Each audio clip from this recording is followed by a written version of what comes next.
Well, welcome to today's workshop. This is going to be a focus on really what I call the transdimensional sciences of the next millennium.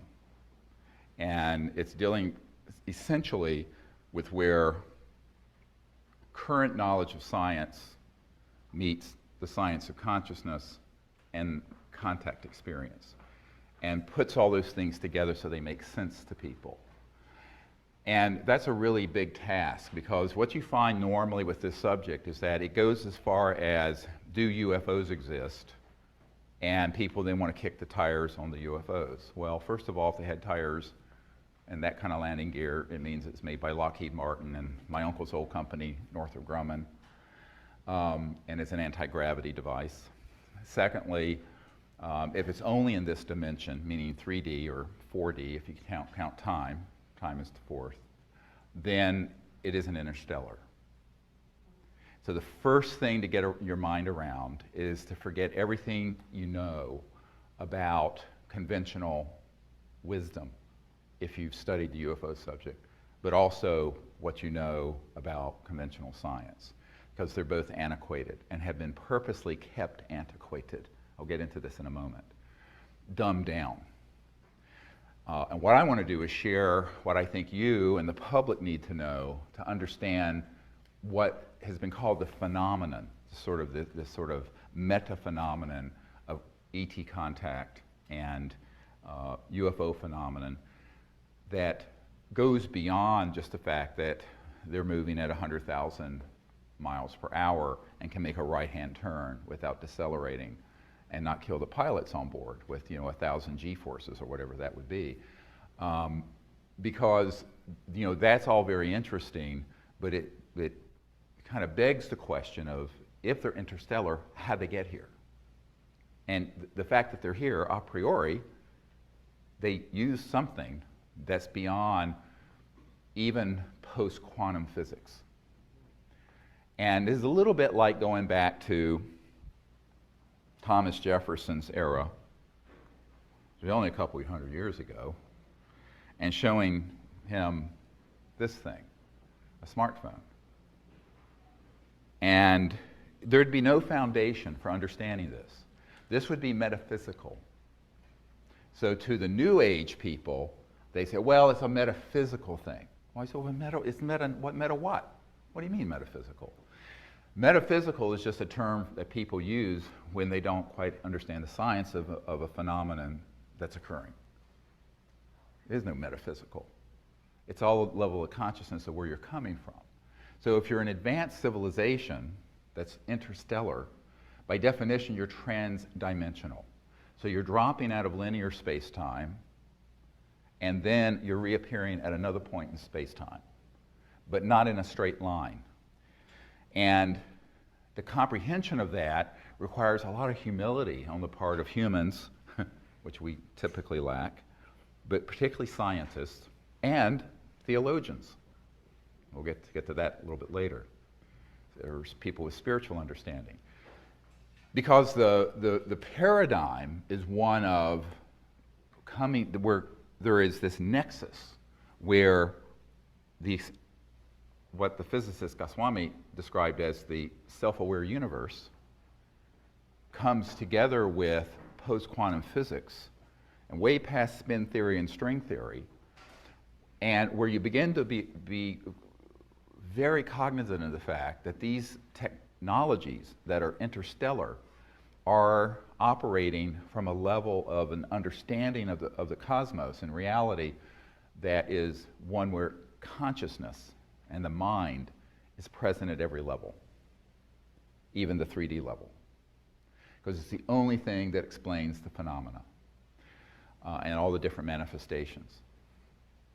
So I use this term TDIS, Transdimensional Interstellar, and so I just want to introduce that right off the bat. So TDIS is a term that I use for what we're dealing with when we look at the science of consciousness and the physics of how the spacecraft move, operate in our space, but also go from one star system to another.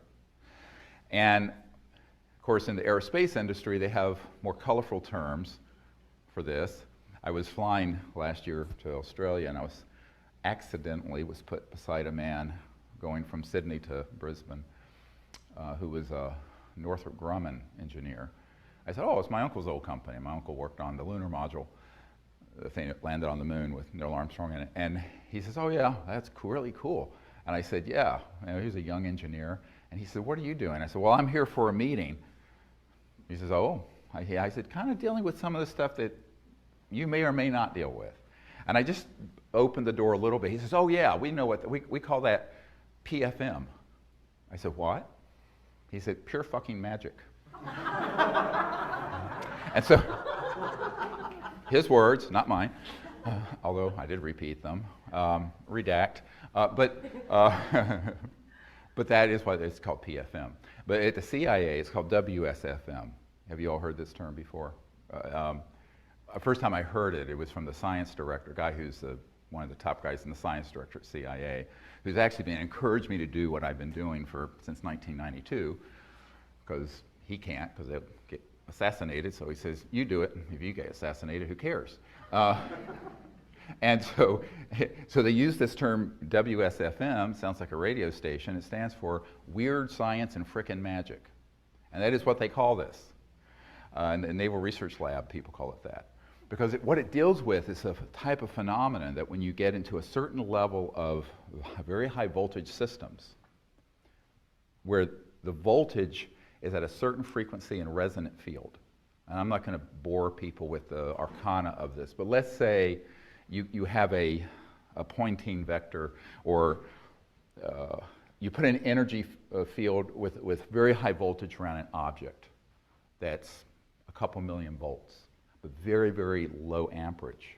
So there's not much power involved, but at a certain cycles per second, or hertz, resonant, and in specific resonant field, that object can be made to literally begin to resonate and then tilt out of linear space-time, and it will disappear.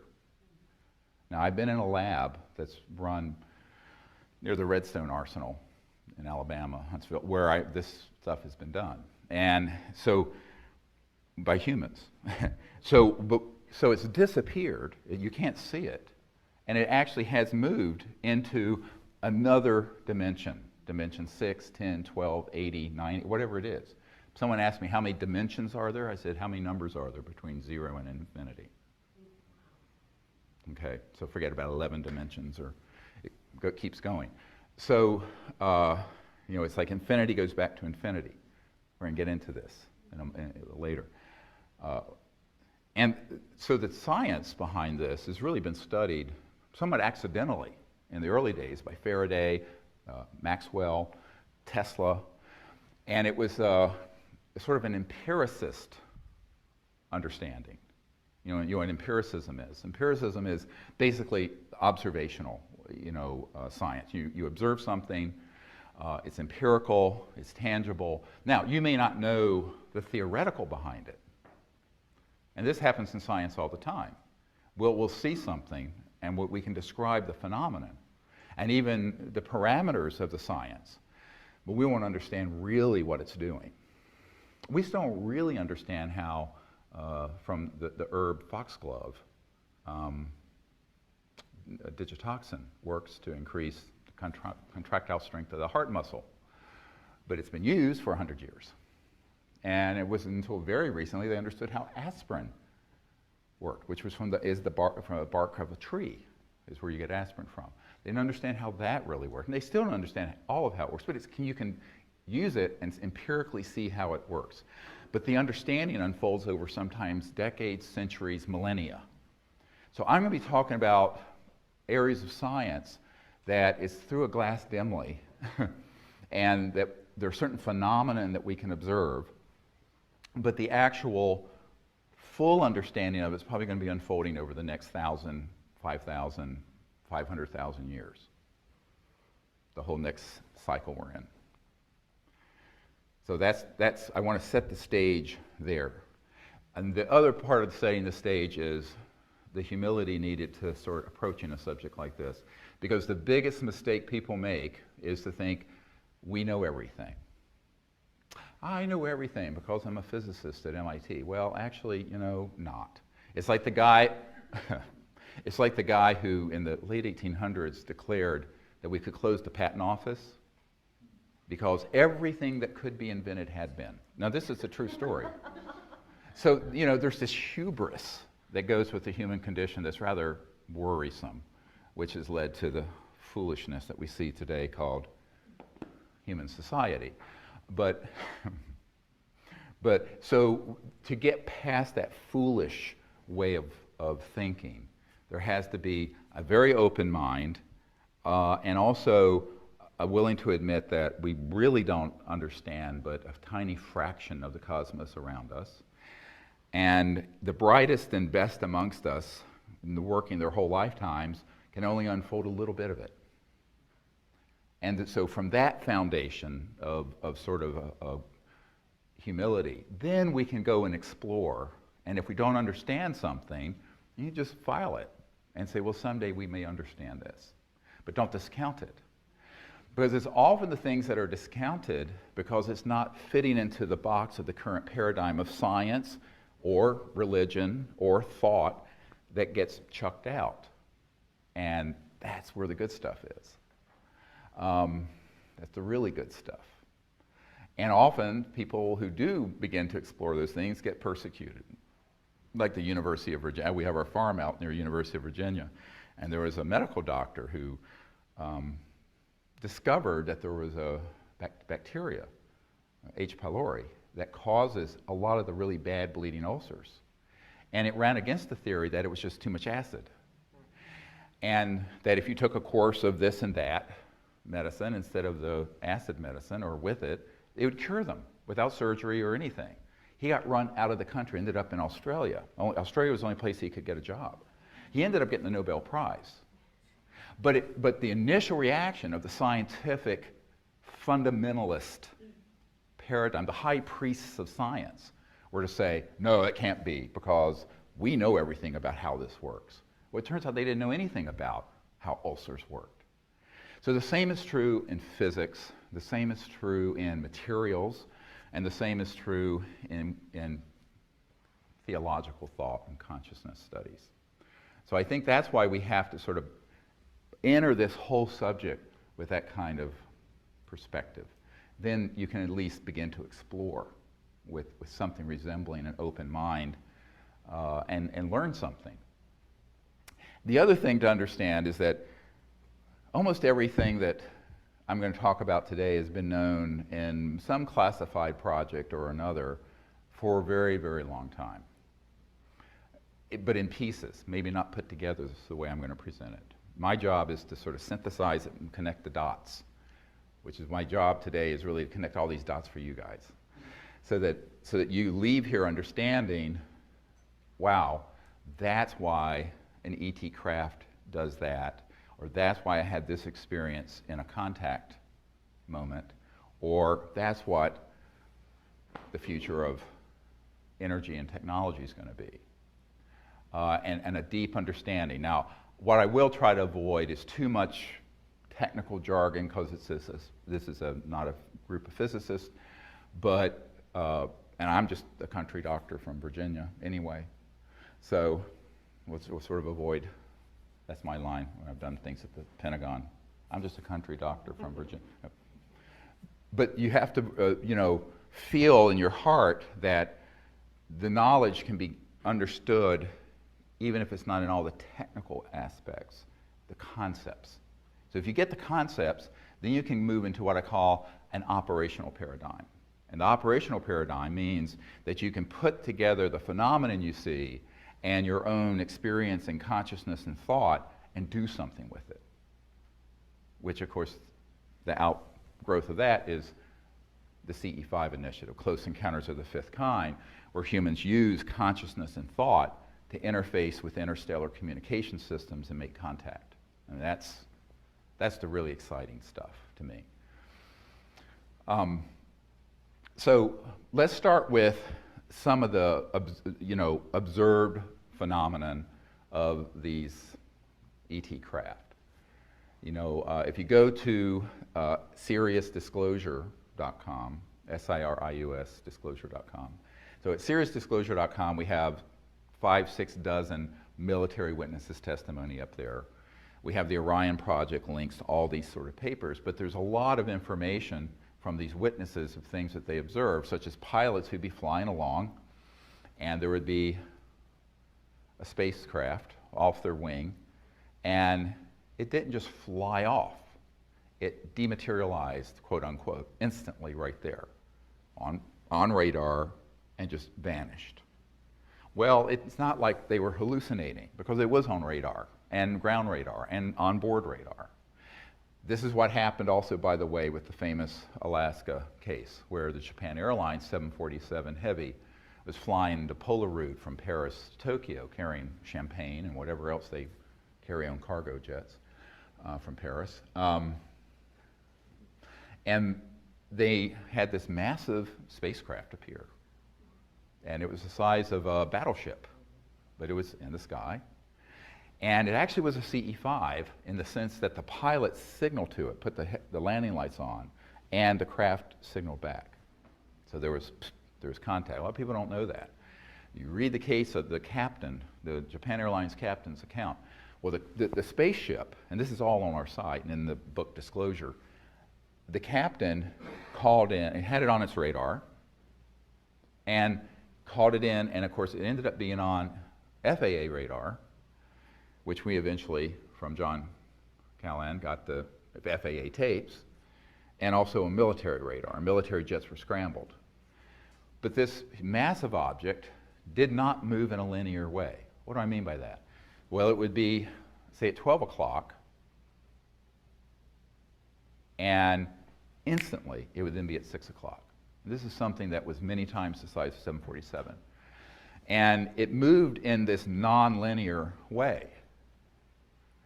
And they could not understand it. First, they thought the radar was malfunctioning. That's what you go to immediately, because normally you track, even if you're tracking a B-2 stealth or something that's supersonic, it's very linear. I mean, even 4 times the speed of sound is pretty slow. Or the space shuttle at 25,000 miles per hour is pretty slow.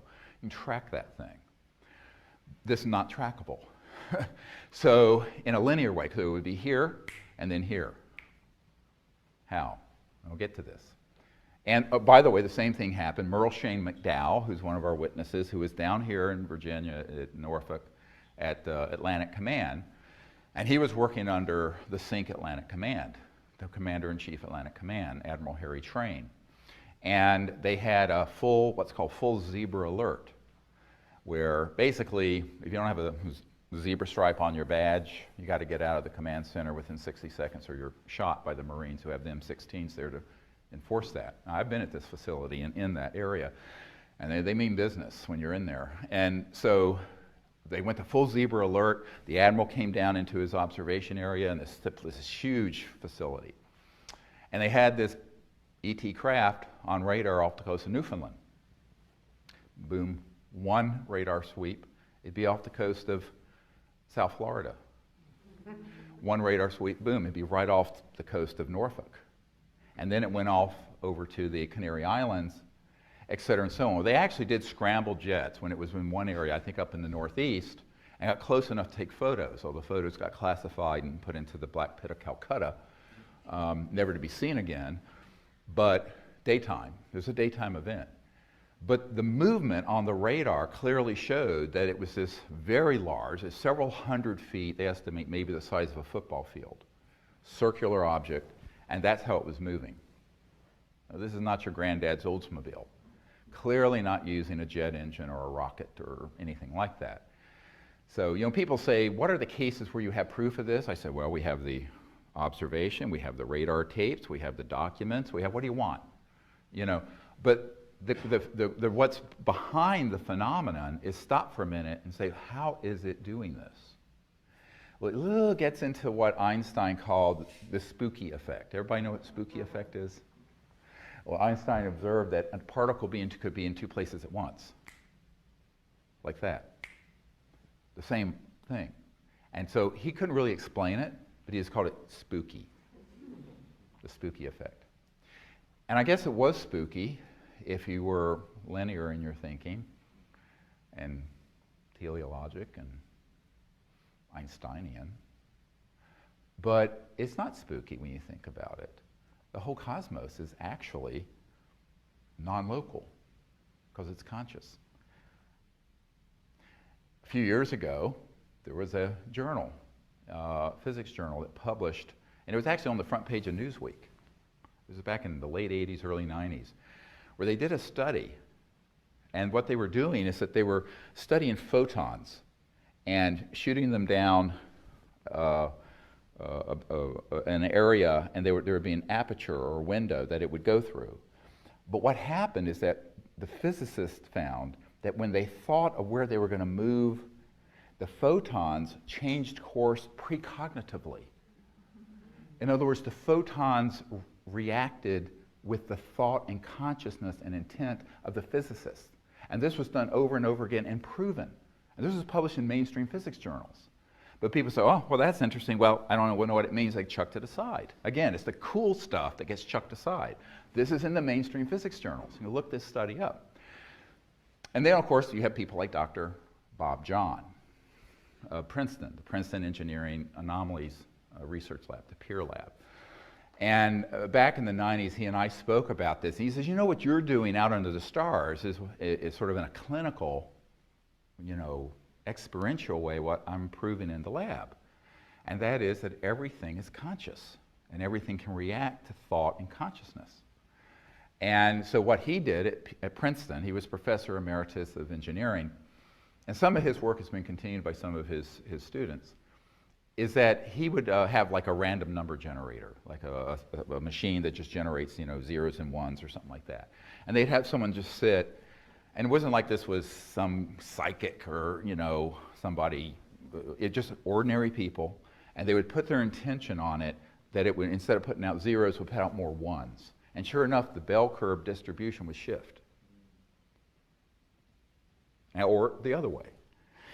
But what was really cool about it, he then found that if there were two people who were really connected to each other, loved each other, where there was a heart connection, and did it together, the effect was exponential, 10 times greater. So what is that? And this is a mechanical system. It's just a thing spitting out zero in the random number generator.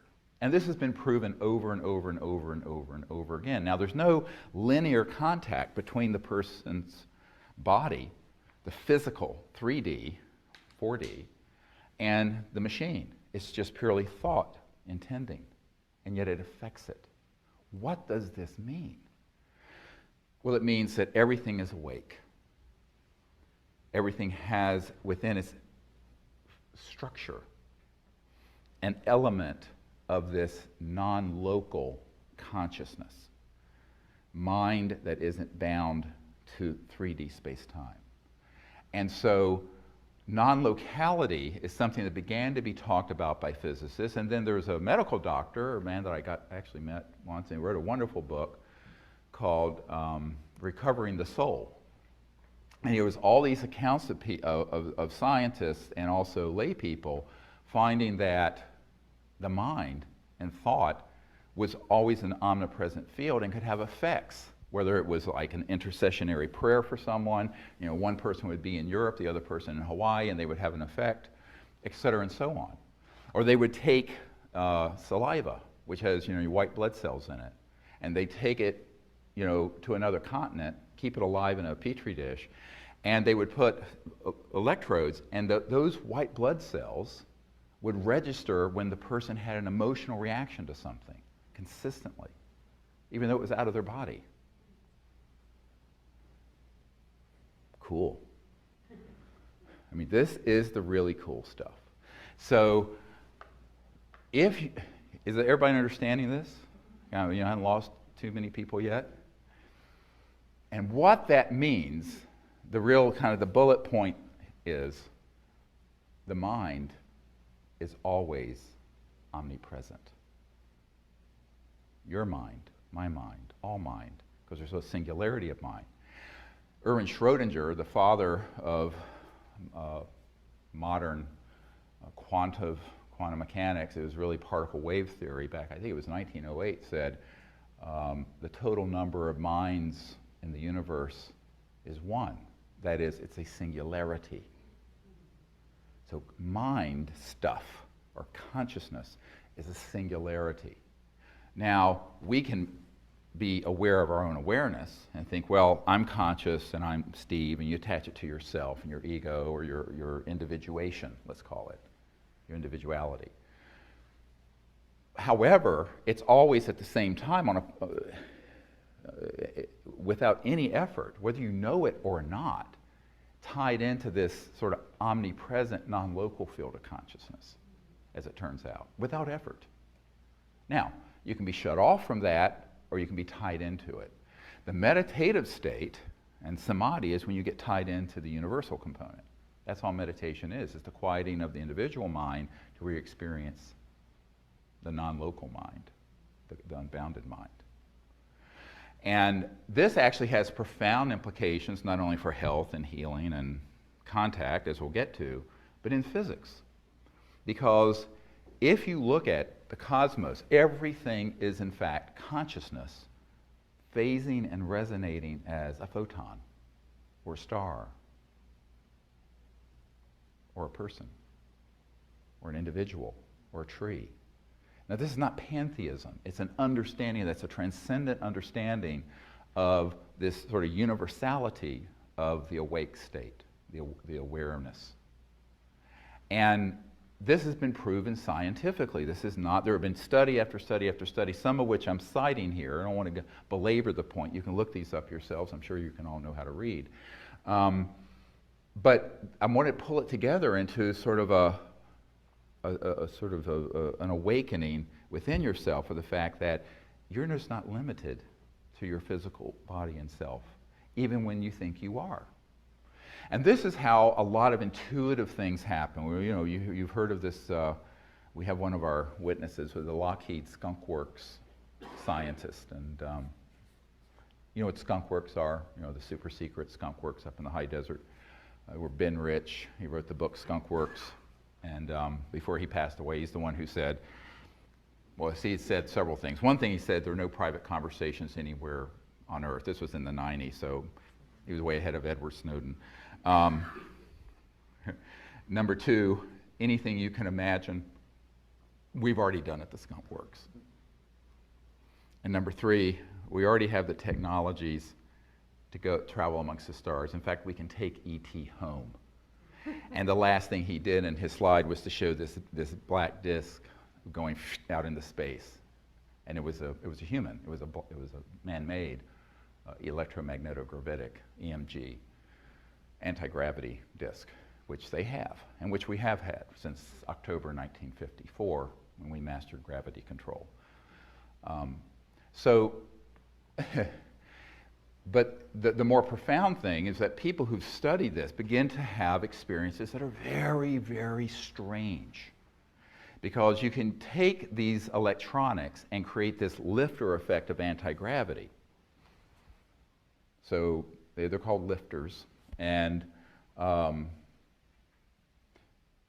way it is done is that at a high enough voltage with a counter-rotating field, you can cause lift. And this is if you go all the way back to the experiments of T. Townsend Brown, who, of course, ended up being the guy at the starting of the RAND Corporation. His stuff went to the Air Force, went black. Or the Klossky-Frost experiment in late 20s in Germany. They were doing things with crystalline structures, and they would create a high voltage field around them, and found that especially with crystals, they would kind of begin to resonate and expand, grow, or take up more space, and then they'd float and lift. 1920, I mean, before any of us were, I suspect before any of us were alive. I don't think there's anyone here who was alive in the 28, 29 time period. Not even I. But, so we have this amazing heritage that unfortunately has been confiscated into covert programs. But the people that I've dealt with, I now have over 500 people I've met with, like the guys at Lockheed Skunk Works and Northrop and the agencies, three-letter agencies, who've shared this with me. And the senior scientists here in the Naval Research Labs in DC, which is the largest Department of Defense lab, was in, quote, the vault and saw the documents that October 1954 is when we completed all the studies for gravity control. So we haven't needed rockets, jets, cars, trains, buses, trucks, ships on the ocean using combustible fuels or nuclear power since October 1954. Now, it was being studied before then for a couple decades, but it was mastered. That's when they mastered gravity control. And what a shame it is. You look at the world, and we're destroying the world geopolitically and environmentally and every other way because of this secrecy. And the secrecy is something that I understand but do not agree with. You have to understand it. You don't have to agree with it. And I understand it in a compassionate way. I mean, I talked to the colonel who was in charge of future technologies for the Air Force, a euphemism for not future, things we already have. It's always a double speak when you deal with the military. So this guy knew about this, and he said, you know, those things can be weaponized. I said, yes, you already have. They're already weaponized.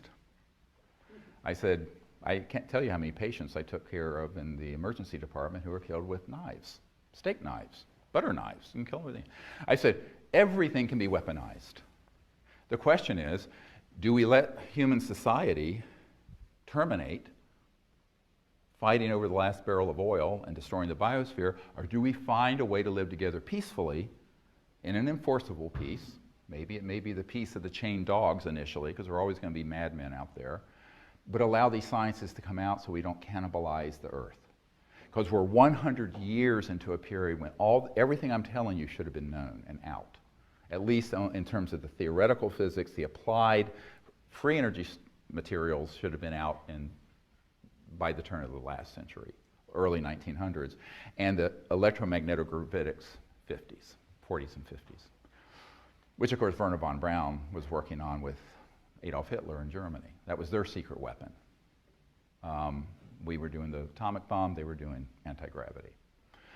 But we have this period in our history right now where we've sort of gone past the red line of disclosure, where we should have had these things disclosed and put into peaceful application before I was born, because I was born in 1955.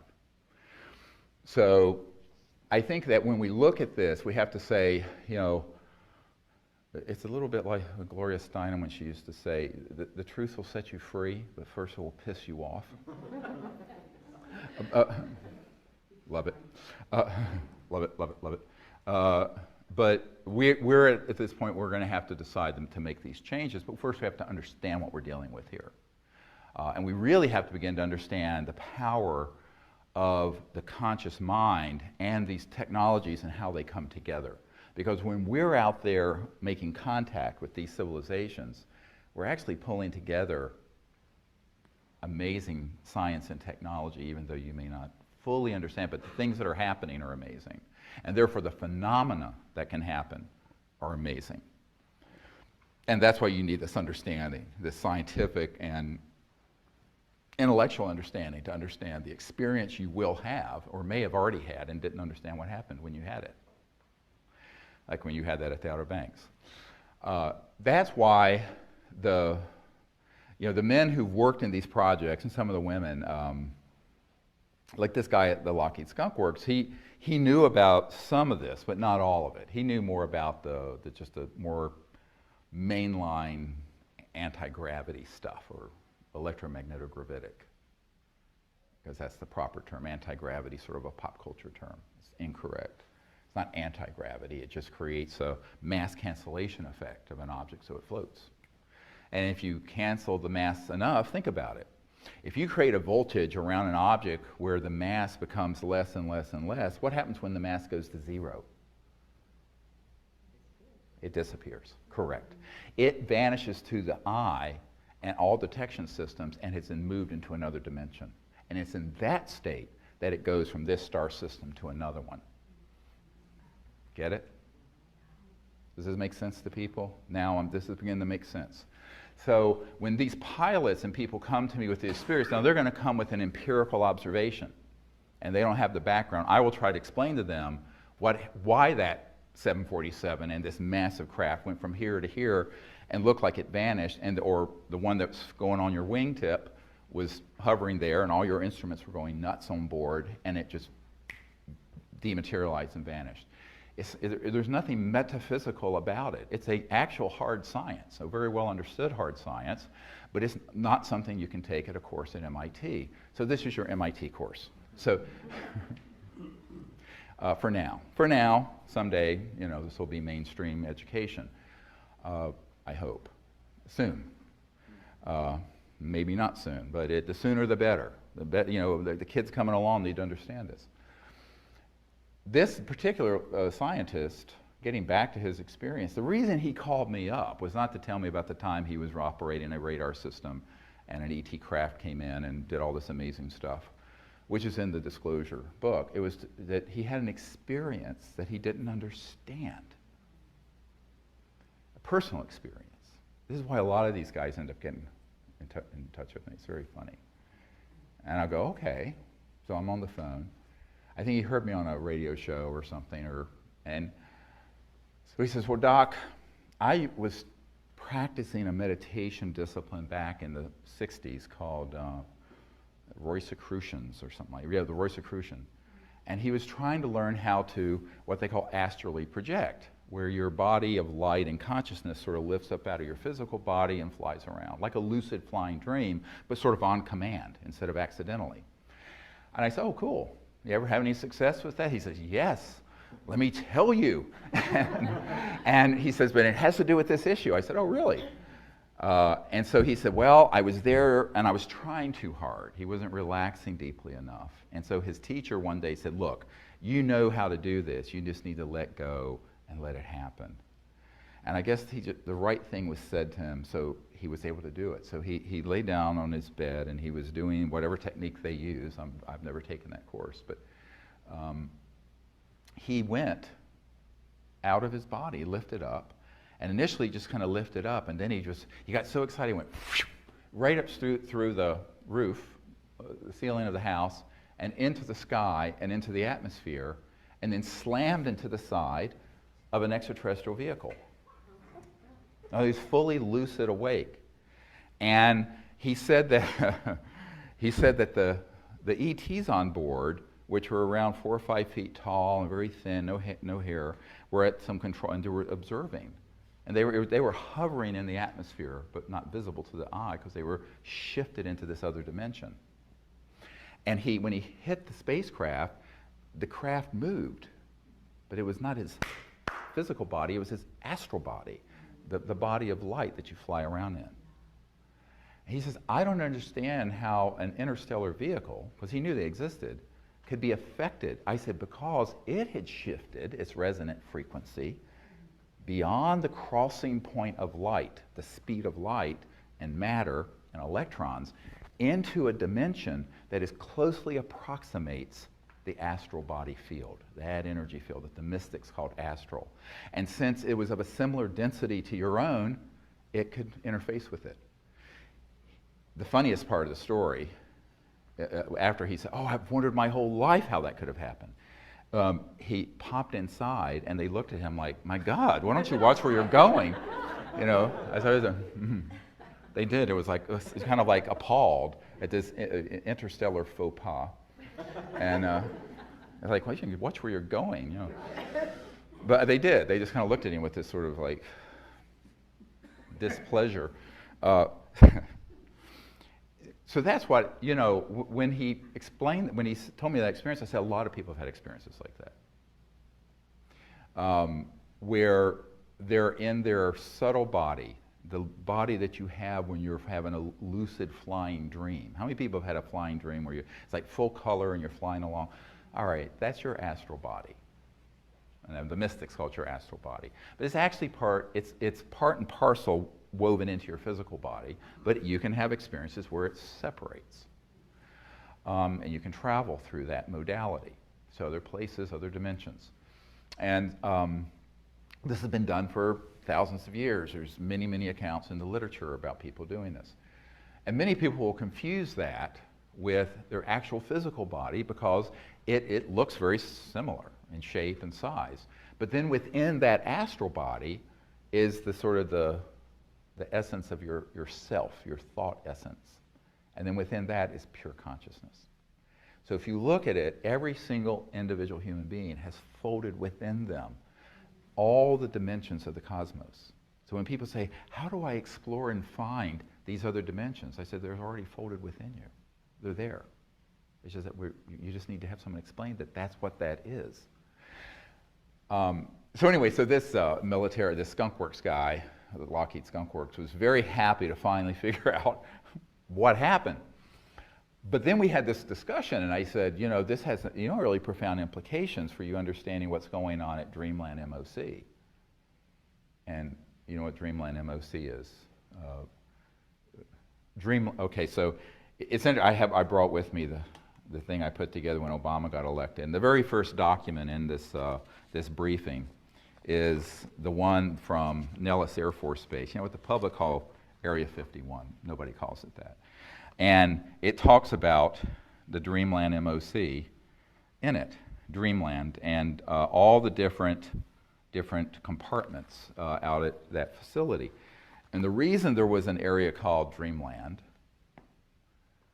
is that when the pilots who were piloting these anti-gravity devices, and they were taking them to the edge of the crossing point of light, all right, right to the edge of going beyond the light barrier resonantly. There is this phenomenon of beginning to dematerialize, and you find that you have shifted your body and the craft and everything in it, and it feels like a lucid dream, when you're awake in a lucid dream.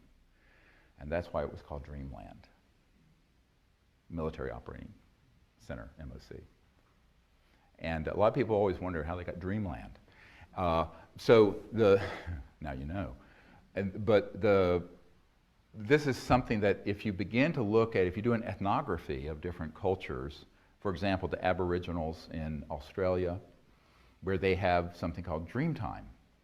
And I know a man who worked for ONI, the Office of Naval Intelligence, and State Department. His cover was State Department, he was really ONI. And he went over there to study this. And so he went out into the outback, this was back in the 70s, I think. And he kind of embedded himself with a group of Aboriginals who were still in touch with that ability. And they were talking to him about dreams. So, you know, one night they, were in some encampment, and they were very nomadic, went to sleep.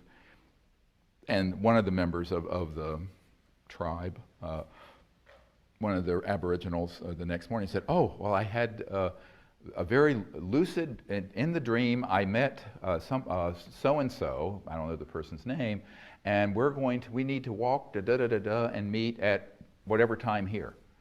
And of course, this guy who was a State Department / Naval Intelligence person studying this weird high strangeness didn't quite believe it. And so they started trekking.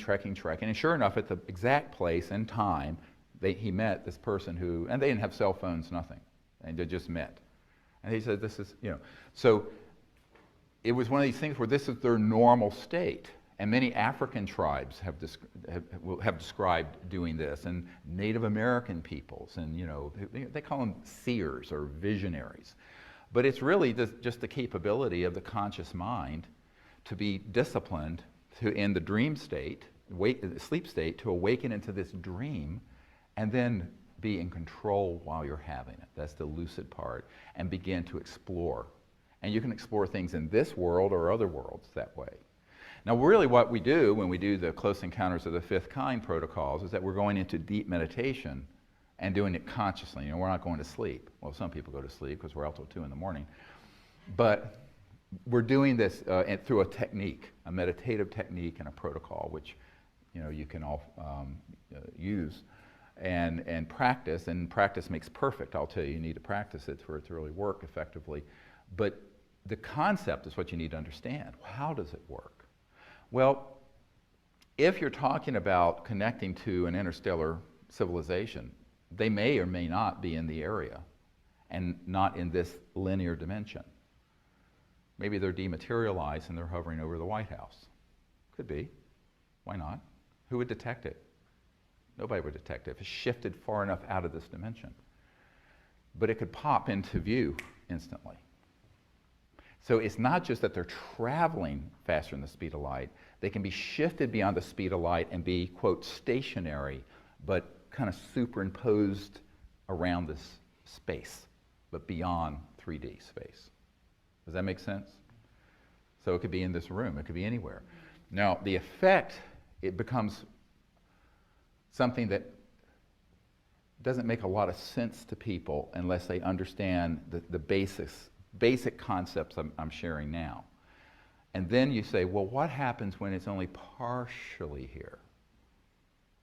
So let's say there's a spacecraft and it's not quite 3D, but it's near, but it's shifting, it's bumping up against the fabric of space-time.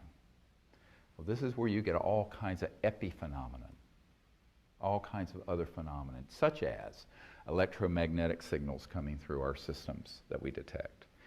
A sphere that floats right by us out in the desert, which happened at Joshua Tree a few years ago, stopped and we heard 4 voices speaking in the desert, in clear air, empty. We had night scopes.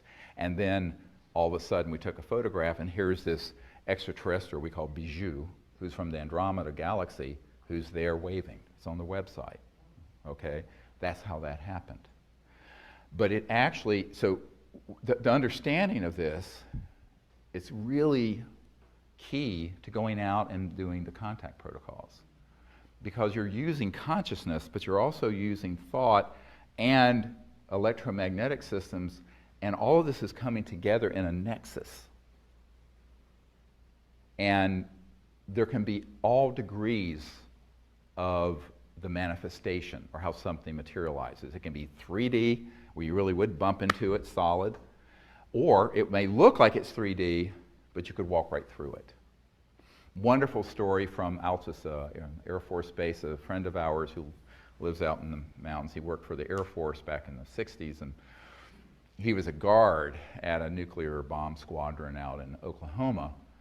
And if you read his account, it's very interesting because there was roughly a chevron or triangular shaped object that was cobalt blue, gorgeous, that came into, and they were investigating our nuclear capabilities. I think this was in 1968. I have to look it up. But it's in the testimony. You can look. But what was interesting is that he said it was translucent cobalt blue. It wasn't solid. But you could see the shape of it, but it wasn't fully like that. Does that make sense?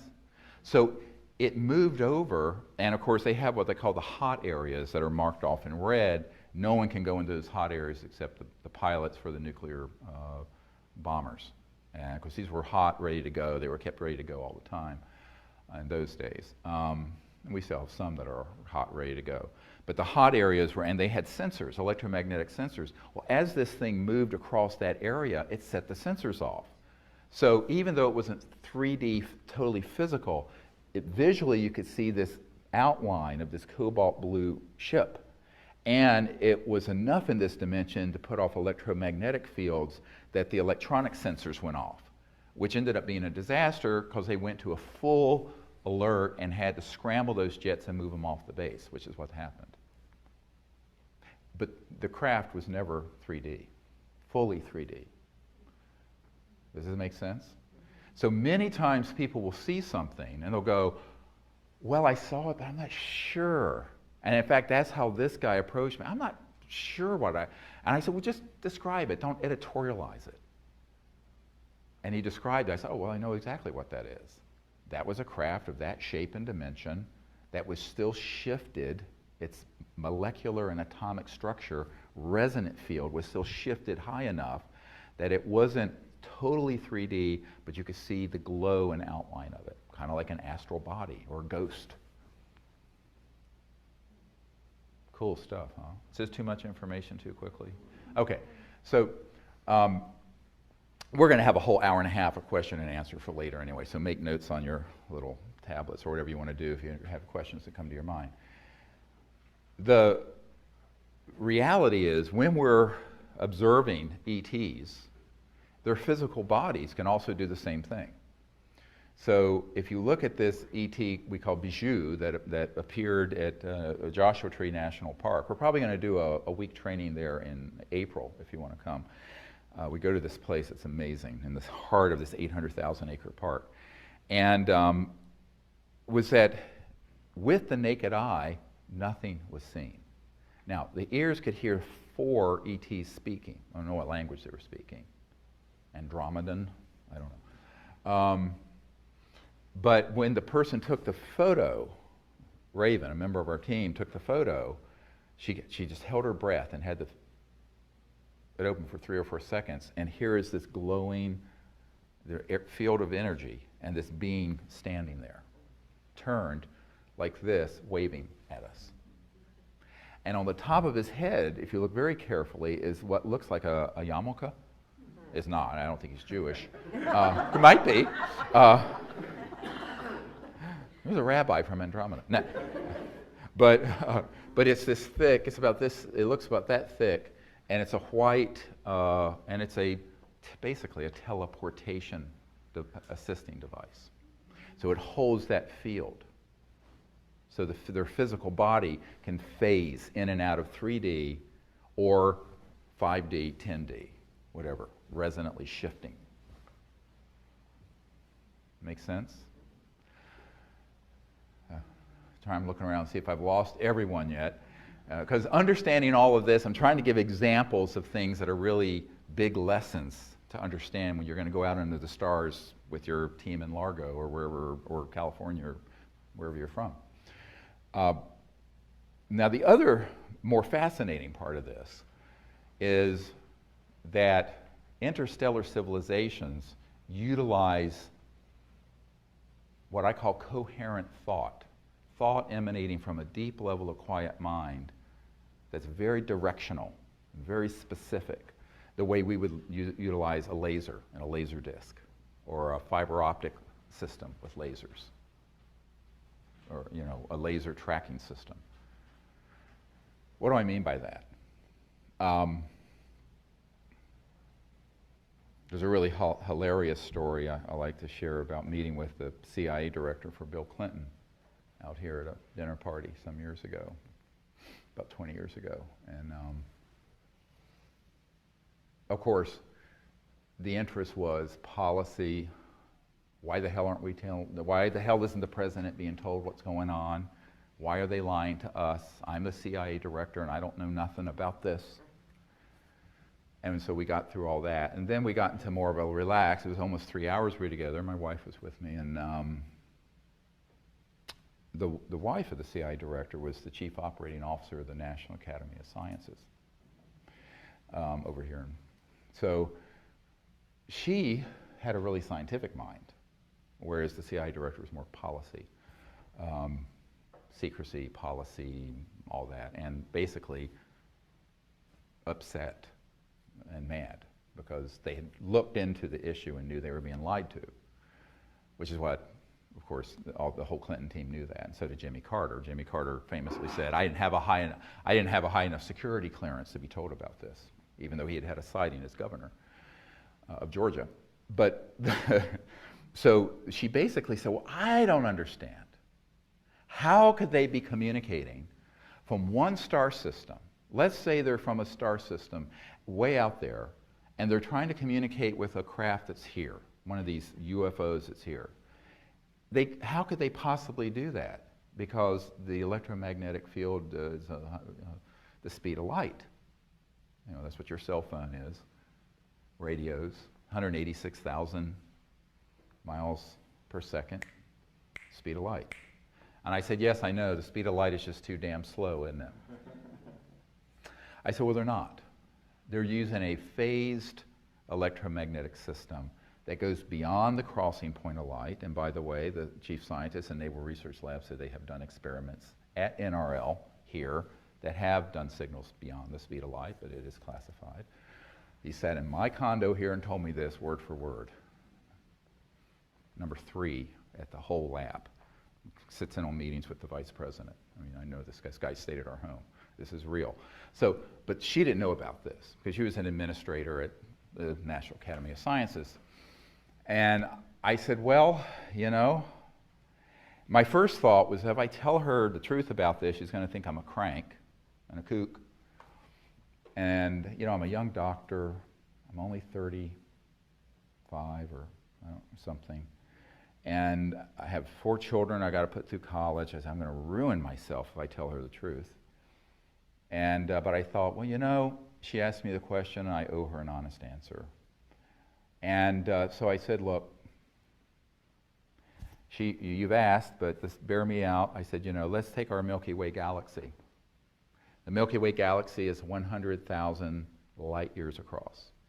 So if a beam of light went across at 186,000 miles every second, it would take 100,000 years to reach the other side. That's just our galaxy.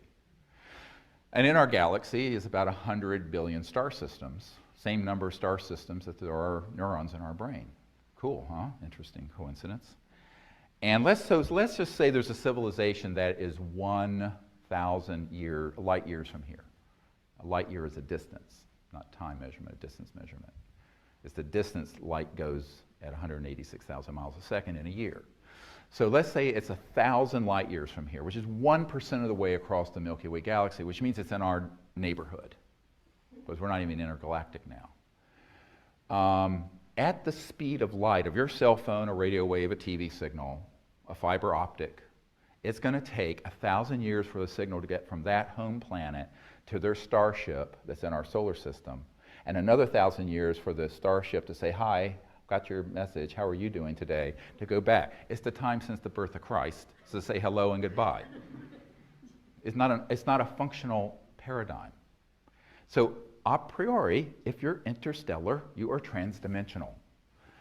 And what does that mean? It means that your communication gear, as well as your transportation gear, is dropping out of linear space-time in a non-locality, a field of non-locality. Now, the ultimate field of non-locality is pure mind stuff, the essence of awareness. But that's absolute non-locality. But between the absolute field of non-local, pure, undifferentiated consciousness and 3D are countless numbers of gradations of relative non-locality. And they may not be instant, but they're pretty damn fast, and they're certainly faster than the speed of light. Is this making sense to people? Okay, stay with me. So this means that they have electronic devices that are, when they're fully materialized 3D, have electronics that can pick up on directed thought and transmit directed thought. And I'll never forget Dr. Robert Woods, who is one of our witnesses from McDonnell Douglas, telling me a story, old man McDonald. I know this from 2 sources, Lawrence Rockefeller, who was very interested in all this, and who funded the original Project Starlight effort. The AP had this whole release of Project Starlight documents from the Clinton Library. It was a big scandal a couple years ago when we were putting all this stuff together, and Lawrence Rockefeller was involved, and his lawyer, Henry Diamond, and all these big folks, and I was putting together all this stuff, but he funded the first gathering of witnesses at Silomar near Monterey in California in 1995. We had KGB people there, and cosmonauts and astronauts and everybody. And what was interesting is that this whole group of people kind of understood this area of thought and consciousness, but not too technically. And what we discovered was that through going back, this was I believe in the mid-60s, McDonnell Douglas was very interested in this. And old man McDonald himself was like, oh, I've got to know about this. So Dr. Woods, who was a very renowned aerospace guy, was sent to research all this stuff. Anti-gravity, UFO sightings, all this stuff. And he came back with this amazing case of a very high caliber case, where I think it was in the Baja California, where a craft had materialized, and this was back before we had systems to track them so well in hit them with electromagnetic weapons, which is what's happening today. We'll get to that. And this little being came out, and it had like a little black box thing here. And it was obviously the communication device. And the people who had the encounter said that basically the ET was communicating directly into their neural cortex, and maybe auditory cortex, with this thing in thought. And that when they would think back to the being, they wouldn't have to speak, he would understand it and receive it. And so it was if you will, a thought transponder instead of a radio transponder. And now, this sounds like science fiction, but it isn't. It's the only thing that can explain how you're going to scientifically and reliably be able to have a communication system that is from one star system or galaxy to another in real time. Again, spooky effect, two things at once, boom, boom.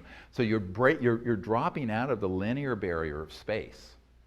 And it's basically space is obliterated, if you wish, to look at it that way, so that it's all right here. You can be a billion light years away and it's still right here because of the non-local effect of consciousness and understanding that other aspects of reality have a conscious component, including photons, electrons, and electromagnetic signals. There's a carrier wave of thought stuff, consciousness stuff, even within an electromagnetic signal. Get it? That's why the CE5 initiatives actually do work. And when I explained some of this, finally the wife of the CI director said, "Oh, I thought it had to be something like that." What was her response? I said, "Yeah, of course, you're a smart lady. I mean, it makes sense." Now, in polite company, a polite scientific company, one's not allowed to talk about these things because it's forbidden.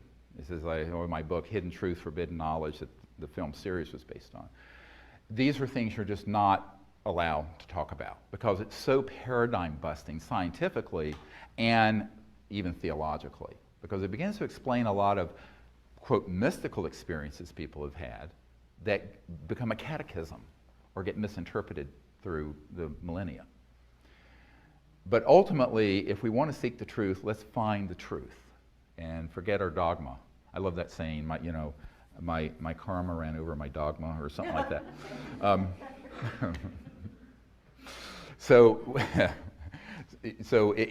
That's really, the pure-hearted pursuit of the truth, no matter where it takes you, is really, really key when you're going into these emerging sciences and areas of thought and consciousness. This then brings us to the numbers of people who have observed these kinds of phenomenon in the mainstream, where they will have an object, a sphere, appear, and then inside the sphere, floating into their house, are these little beings in the sphere, communicating in their thought. A very famous actor, who I've spent time at his home in LA, had this happen. Didn't think any of this was true. And then, of course, he found out who I was, bought all the books, and he said, "Oh my God, that's why this happened." Because he read the first book that I wrote, Extraterrestrial Contact, The Evidence and Implications. It came out in '99. Most people don't get to that book. It's really probably the most important one. And what was fascinating is that he said, "Now I understand it." So he contacted me, and I went to his home, and we were sitting where this happened, and then went out on his balcony, which overlooked Silver Lake Reservoir there in LA. And he was up in the hills. And here comes this object, comes straight down out of space, a yellow golden object, comes down, goes, and goes in front of a cloud, and then dematerializes. He goes, "Oh, did you see that?" I go, "Yeah." I said, "They know we're talking. I'm sure these are the same people who came into your house." Wonderful, lovely.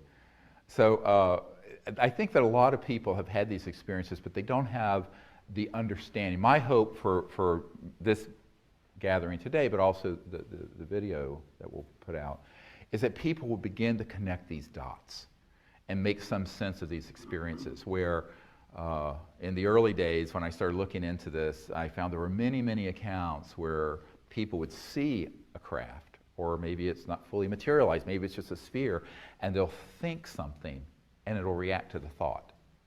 And people go, how is it doing that? It was reading my mind. Well, I mean, it's not Kreskin reading your mind.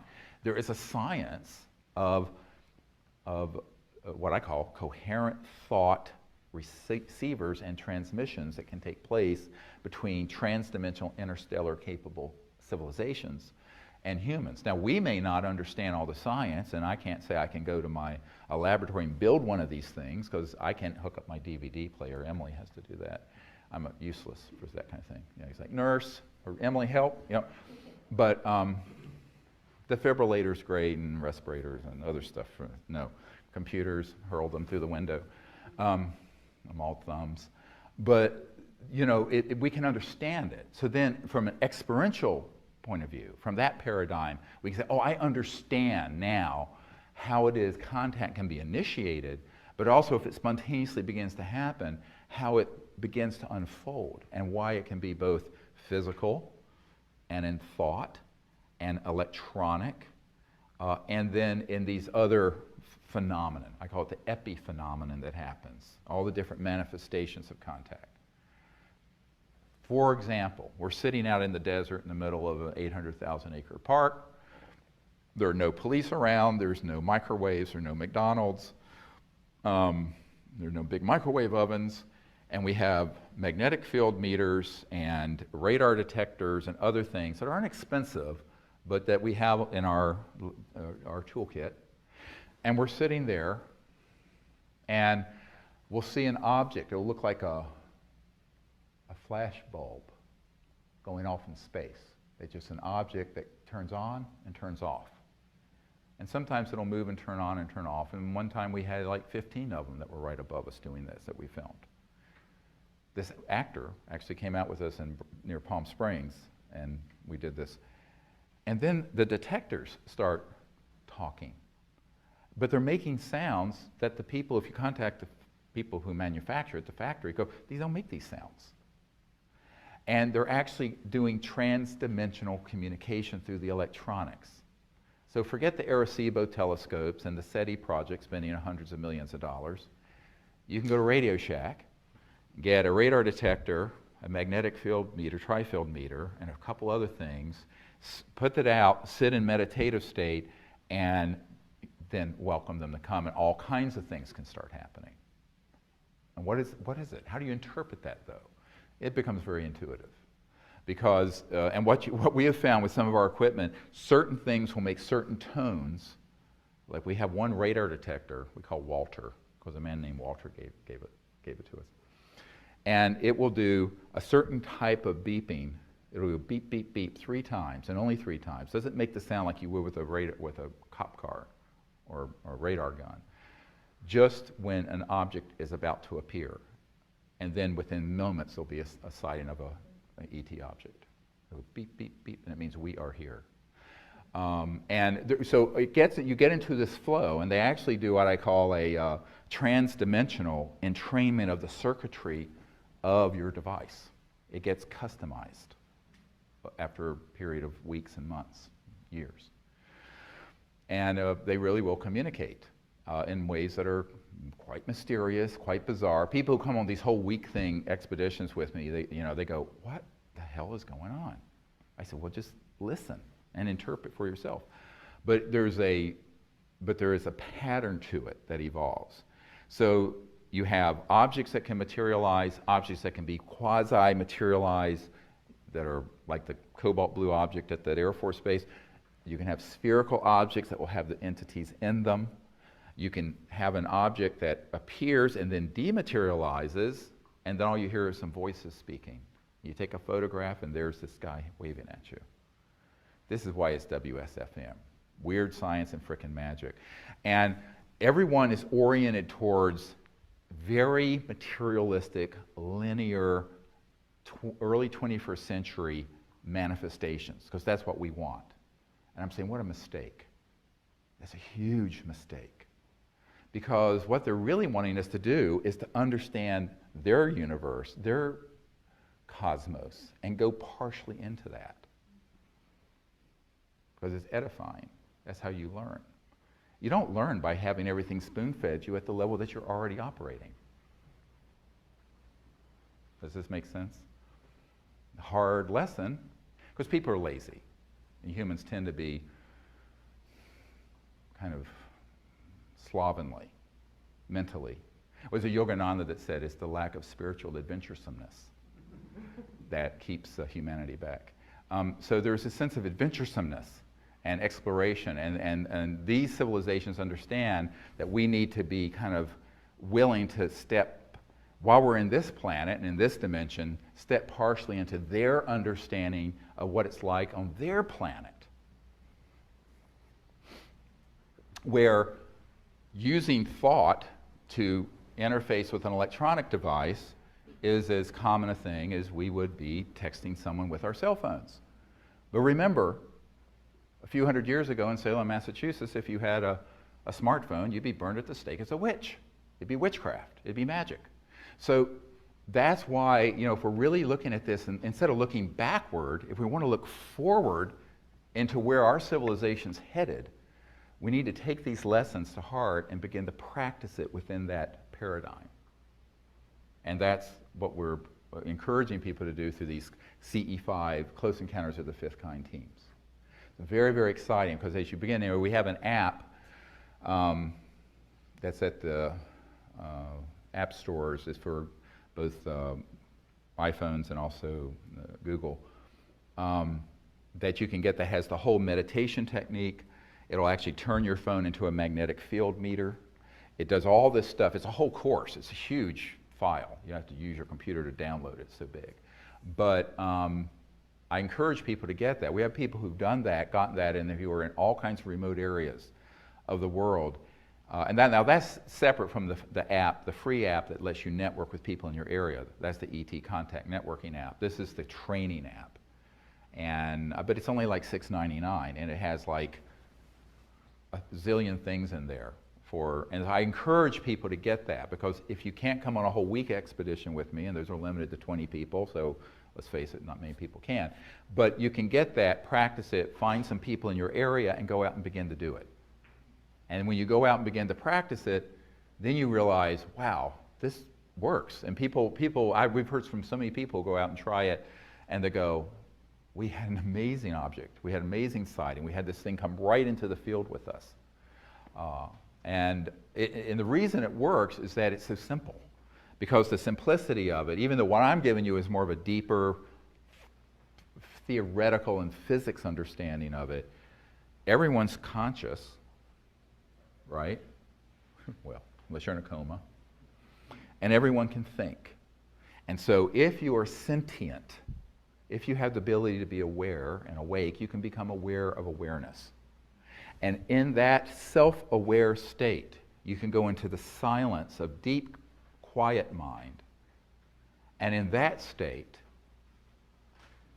begin to remote view and see distant places, including where the ET craft are. And they may be under the ground underneath you. They may be transposed in the air around you. They may be on the far side of Saturn. Doesn't matter where they are, because there's no limitation in space when you go into thought consciousness that goes beyond space-time. So that's where the meditative state is so key.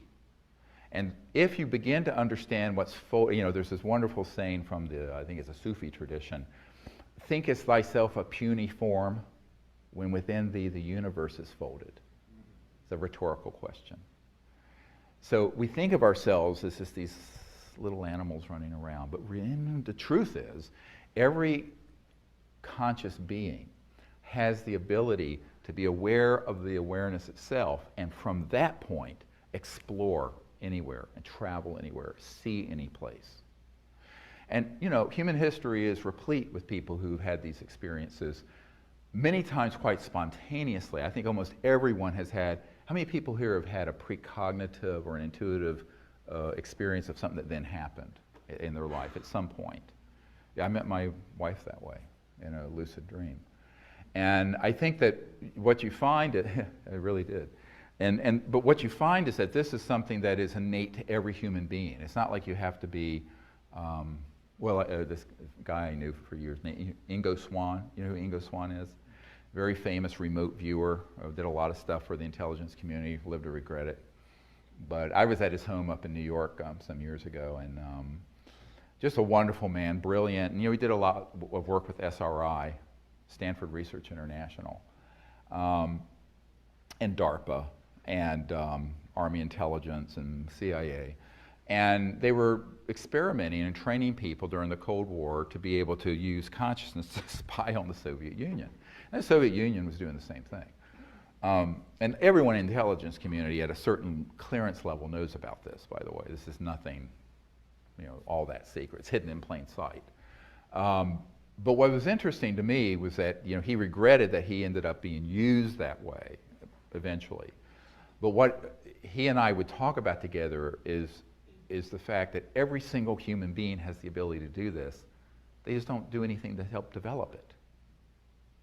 So it's like, you don't start out in kindergarten doing quantitative analysis and calculus. There's a process, right? It's the same thing with these capabilities.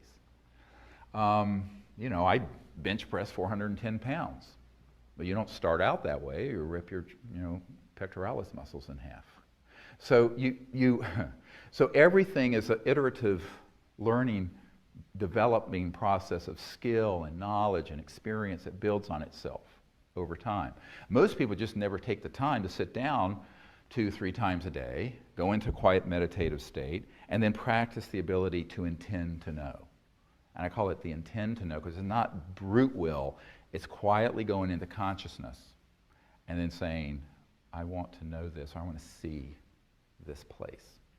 And let it open very subtly. It's a very subtle, integrative process as opposed to a brutal intellectual one. My own approach to this is a very Vedic one. And as you know, the ancient Vedas, people conflate the Vedas with Hinduism. They have really very little to do with each other. The Vedic knowledge predates any known, it's a philosophy. But Vedanta is really the study of consciousness in its singularity. And that's, of course, from that, the concept of the human experiencing that state, which is called Samadhi or Nirvana. But there's this misunderstanding in the public that only certain adepts, that you have to lay on a bed of nails for 30 years and, do all kinds of crazy stuff to be able to have this happen. It simply isn't true. Every single human being can learn to sit quietly, go into a meditative state, using whatever works for you. I use a type of mantra meditation. It can also be a breathing technique with mantra. There are a lot of approaches to it. The key thing is for the mind to become quiet, centered, and allow it to become very deeply centered. And at the point where all thought and awareness of everything disappears, but you're not asleep, you're still awake, it may just be a flash. That's the Samadhi state. It's the experience of pure consciousness without differentiation. That's the state of pure non-locality. At that point, you are omnipresent. You're everywhere. And it is at that point that if you begin to practice and experience that, you can stay very steady state in your awareness and then intend, while still being very quiet, to see or know something that's remote, like where a starship is, or what's going on at home in your kitchen, or all kinds of things. And as you practice this over the years, in my misspent youth, instead of doing drugs and chasing skirts, I was spending 8 hours a day meditating, doing Vedanta, when I was in my late teens and early 20s. And I had some experiences that taught me that this was really easy to do, because I just said, I want to learn how to do this. And I notwithstanding the fact I was raised a very devout atheist. I mean, the catechisms of atheism. Didn't fit in a test tube, didn't exist, end of discussion. But at the most, agnosticism. But after my near-death experience when I was 17, I had an experience of that state of mind. It was beautiful. It was this supernal state. I'll never forget it. And I said, well, I really want to learn how to arrive at that state of deep peace and quiet and oneness, if you want to call it that, a sort of universal oneness, without having to die or have something terrible happen to me, which is what happened, and then have a near-death experience.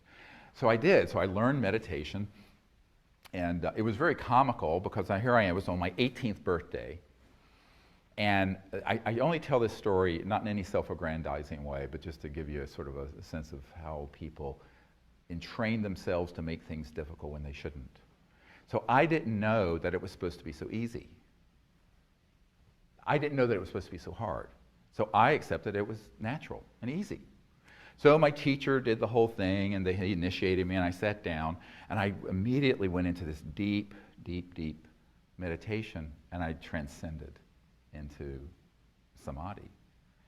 And afterwards, he was looking at me sort of appalled. He says, "You transcended, didn't you?"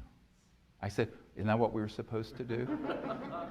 And I didn't know that I was supposed to make this big geschrei about it, and make this big deal and have to waste 30 years doing something that you can do in 30 minutes.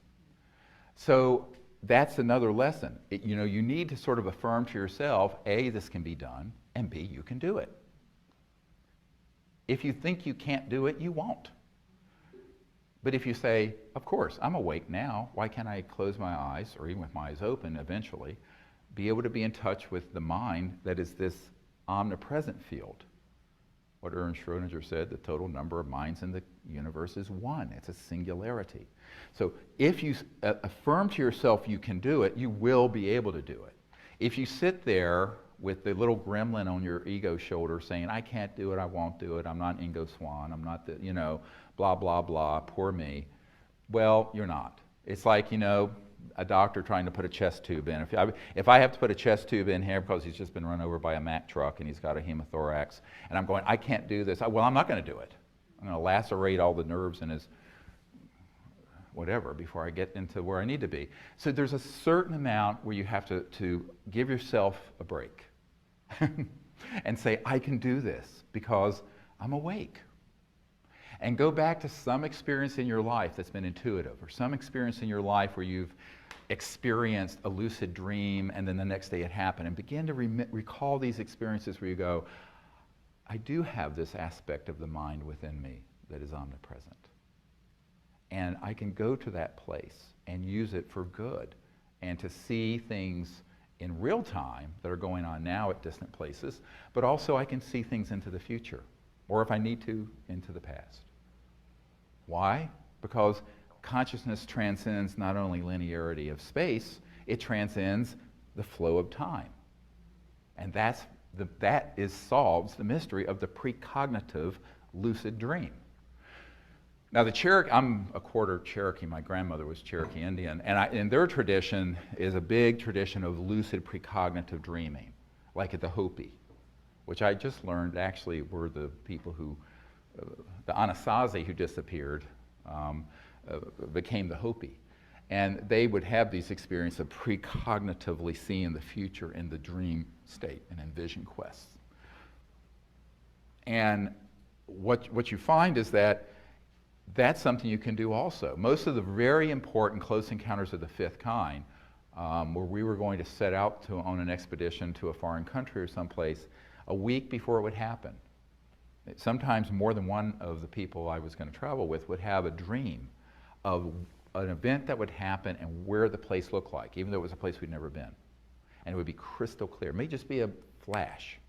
It may just be an instantaneous flash. It may be in that hypnagogic state, the state in between waking and dreaming. That's a great time to practice this once you learn the science of consciousness, which I'm introducing you to here very quickly. So I went from aircraft sightings to this stuff. But this is what's really exciting. And at that point you go, wow, I can be in that relaxed state going in and out of meditation, but also in and out of sleep, and see a distant place, but also perhaps see a point in the future. Caveat. anything that's in the future can only be a probable future. If it's in the past, it's kind of in chrysalid. It's there. It's in the Akashic record. It's there. If it's in the future, it's subject to change depending on what everyone, including yourself, thinks and does. And this is why when people say, on December blah blah of this year, X, Y, and Z is going to happen, I immediately know they're a charlatan. Because if they get that fixed in their predictions about soothsaying into the future, they don't understand the nature of reality and that it's this organic, evolving phenomenon that is subject to the thoughts and the actions of even those who have heard your prediction, including yourself. You know, it's sort of like the Heisenberg, it's sort of a psychic Heisenberg principle. But so that is something you have to understand, that it may be 95% likely, 80% likely, 99.9% likely, but not 100% if it's off the now. Now, if it's in now in real time and you become accurate, boom, it's there now, be here now. Or if it's in the past. But when we're doing CE5 contact work, normally we do preparation before we go out. So I encourage people to practice this precognitive capability before we go out that night, for example. And I encourage people on their teams to do it. And then, but when you're there in real time, you're observing with your conscious mind and inviting these civilizations to come visit in real time, if they can, and if it's safe and everything, if it's an appropriate group. And we always do this within the context of not dolphins at SeaWorld jumping through hoops for us and entertaining us. We do it within the context of genuinely wanting to be ambassadors or emissaries from Earth and humanity to these civilizations without prejudice. So it's sort of a global diplomatic corps of interstellar travelers. That's what we're developing, who understand to get out of the sort of the orthodoxy and catechisms of conventional ufology, 99% of which is rubbish, and to step into being in a higher state of consciousness, making contact with these civilizations without fear and without prejudice about who they are and where they've come from. Or even perhaps what they've done in the past, because the past cannot... Let's look at it this way. No matter how you view these civilizations, the future is always different from the past. And we create the future now. Just remember that. Very important. I mean, a generation ago, they were dropping atomic bombs on Japan and blowing up every city in Germany. Now they're our closest allies. So humans need to learn to get out of the us versus them xenophobia. They're this sort of the negative end of atavistic proclivities. Returning to this sort of primitive monkey troop fighting, murderous, rampaging monkey routine. Because we can't afford that. Not with nuclear weapons and not with weapons that have been developed from studying extraterrestrial technologies, which are 1,000,000 times more powerful than a hydrogen bomb, which we have already. Scalar electromagnetic weapons. So that means that there need to be a core of us who are willing to put ourselves out there to be sincerely, with a pure heart and without fear or prejudice, ambassadors to these civilizations, because they are out there. And you know what? They're waiting. And I think they've been less than pleased with, so far, the response on balance that humans have had towards them. Because it's either been denial or fear or xenophobia or frank hostility. I mean, the Roswell event was actually an electromagnetic system going off that caused these two craft to hit each other and collide and crash. But a lot of people don't know that. There's an FBI document that pretty much states that it was a new radar dome. Well, the radar dome had some sort of Tesla coil type electromagnetic, circa 1947 electromagnetic pulse. And these two craft that were seeing what we were doing at the 509th Bomb Squadron, which was the only nuclear bomb squadron, atomic bomb squadron in the world at the time, they weren't nuclear bombs and they were atomic. You know the difference, atomic, nuclear? Atomic is fission, nuclear is fusion. Anyway, but it was an atomic bomb squadron, the only one, and they turned this thing on, boom, and these two craft that were going along, one sort of exploded right there northwest of Roswell. The other one descended and kind of cracked in half or broke up near Socorro, and that's where they got the ET that was alive out of it, what they called the EB. So there are two ships. But unfortunately, that was a terrible event. It was a violent event. So a lot of people have said, well, can't the ETs avoid that if they have all these abilities? I said, no, not just because they have advanced technologies does not make them omniscient.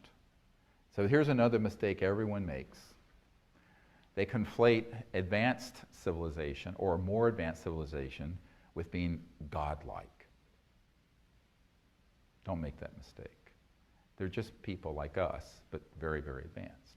Now, they may have IQs of 450, so I'm a moron by comparison. But, which I will admit, I am a moron by comparison with some of these civilizations, but, or an imbecile. A primate. But nevertheless, it doesn't mean that they become infallible. You know, I think infallibility rests with divinity and the unbounded being, and that's it. Anything this side of it is subject to failure and error, even the archangels. So you just keep that in mind as you look at this. There's not infallibility assigned just because it's very, very advanced.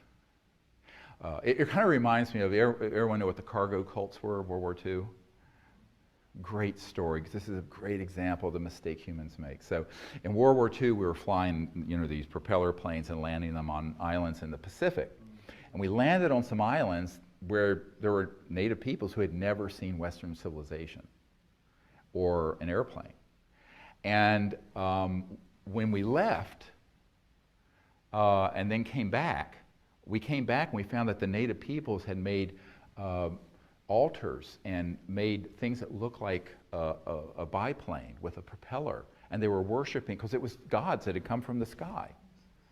And it had become, it's like the movie The Gods Must Be Crazy. The guy throws a Coke bottle out the window and the people start fighting over this. So we need to take a step back and say, okay, these are a very advanced civilization. Some of them may be, I think are, 10 to the 7th years, millions of years more developed than we are. And all of them are thousands of years. Many of them are hundreds of thousands to millions of years more developed, socially, spiritually, technologically, than Homo sapiens are. But nevertheless, they're still people. Now, there are people that are very, very advanced. And there are people, some of them are so advanced that they could be mistaken as gods in sort of ancient archaeology and the ancient astronaut sort of concepts.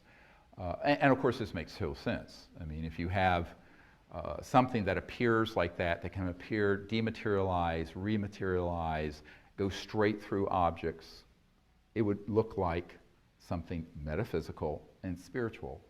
And so there is the beginning of the conflation of very advanced civilizations and technologies with the mythology that becomes sort of a catechism and misunderstanding. So we need to be careful not to make that mistake. We need to say, oh, okay, childhood's end, let's understand this, and approach these civilizations as really advanced civilizations, but because we are conscious and can become in this state of universal consciousness, in that sense, equal. Totally 100% equal, even though we haven't developed all the fine points of functioning yet. I mean, we're more dysfunctional than functional, I think you all agree, as a species, but we can evolve to a higher level of function through conscious development and evolution. And these civilizations understand that. I think, of course, the big concern of the last 75 years has been we start detonating nuclear bombs and hydrogen bombs in the atmosphere and doing things to destroy the biosphere and the oceans. You begin to see, as one British intelligence guy told me, it's like we kicked a hornet's nest because a red flag went up over the planet after we started detonating atomic weapons, that, wow, these people have kind of gotten off the reservation are an existential threat to themselves and potentially others. So that's a perspective I want to bring for just a minute. In the heart of compassion of the Buddha, as it were, is how might humans be viewed? Okay, in the last 100 years, we've killed around 200 million people in warfare and continue to do so. I lived in the Middle East for 3 years, saw plenty of stuff. And that doesn't count just murders, or good old-fashioned homicides. I mean, organized murder, which is warfare. 200 million, well, that's the population of many of these planets that we've just wiped out in a couple generations through fighting over what? An economic system, a religious system, this system, that system. So, but then you combine that, so it's no longer with swords and maces and even muskets, it's with thermonuclear weapons. And in covert programs, these rather fearsome scalar electromagnetic weapons based on these very advanced transdimensional sciences.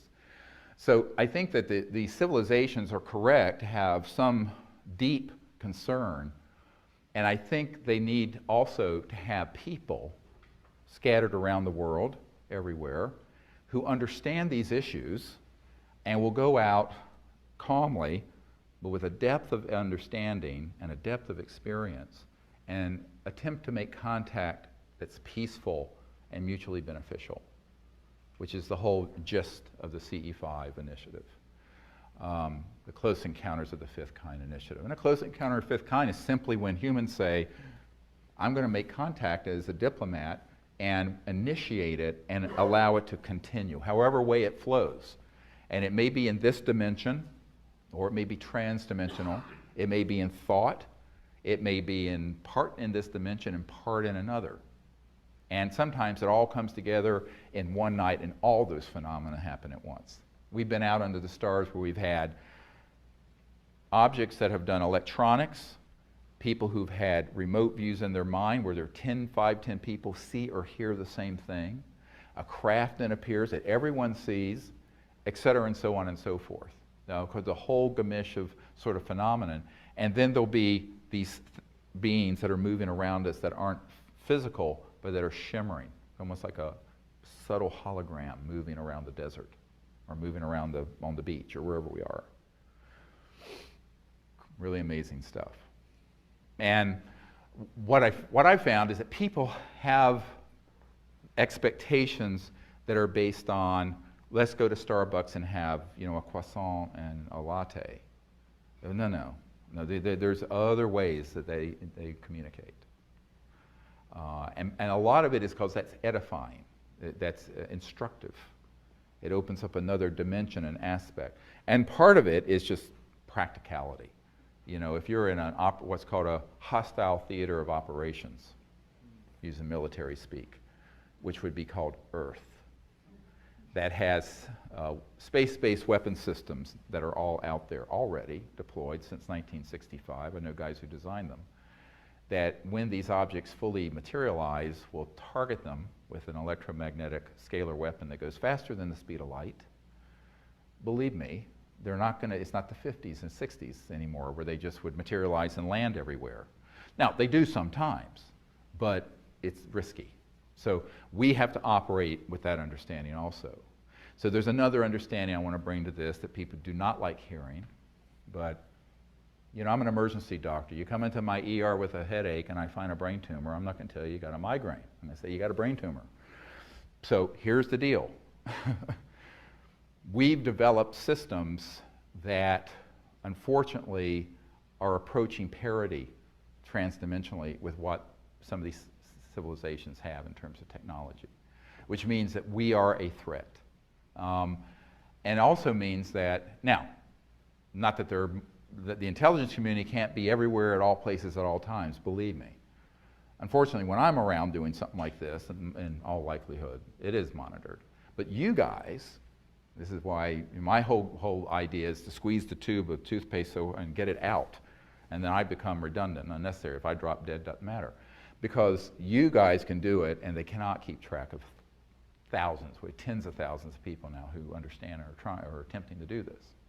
So I think that's the power of the people coming together and decentralizing this operation. And by decentralizing it, it's like decentralizing it away from me and the center of my operation. Because they cannot keep track of all that. So don't make the boogeyman in the intelligence community more powerful than they are. It's a little bit like the Wizard of Oz. You know, the man behind, who's the man behind the curtain, you know, pulling all the levers, scaling the bejeebies out of everyone.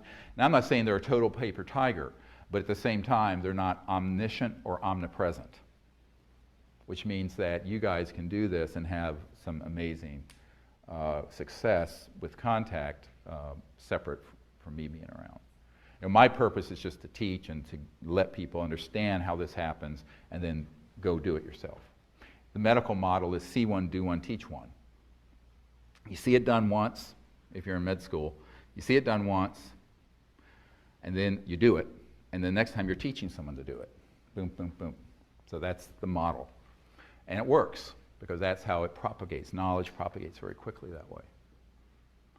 And if you take that to heart, you'll find that you begin to learn these abilities in meditation and the techniques of the CE5 protocols.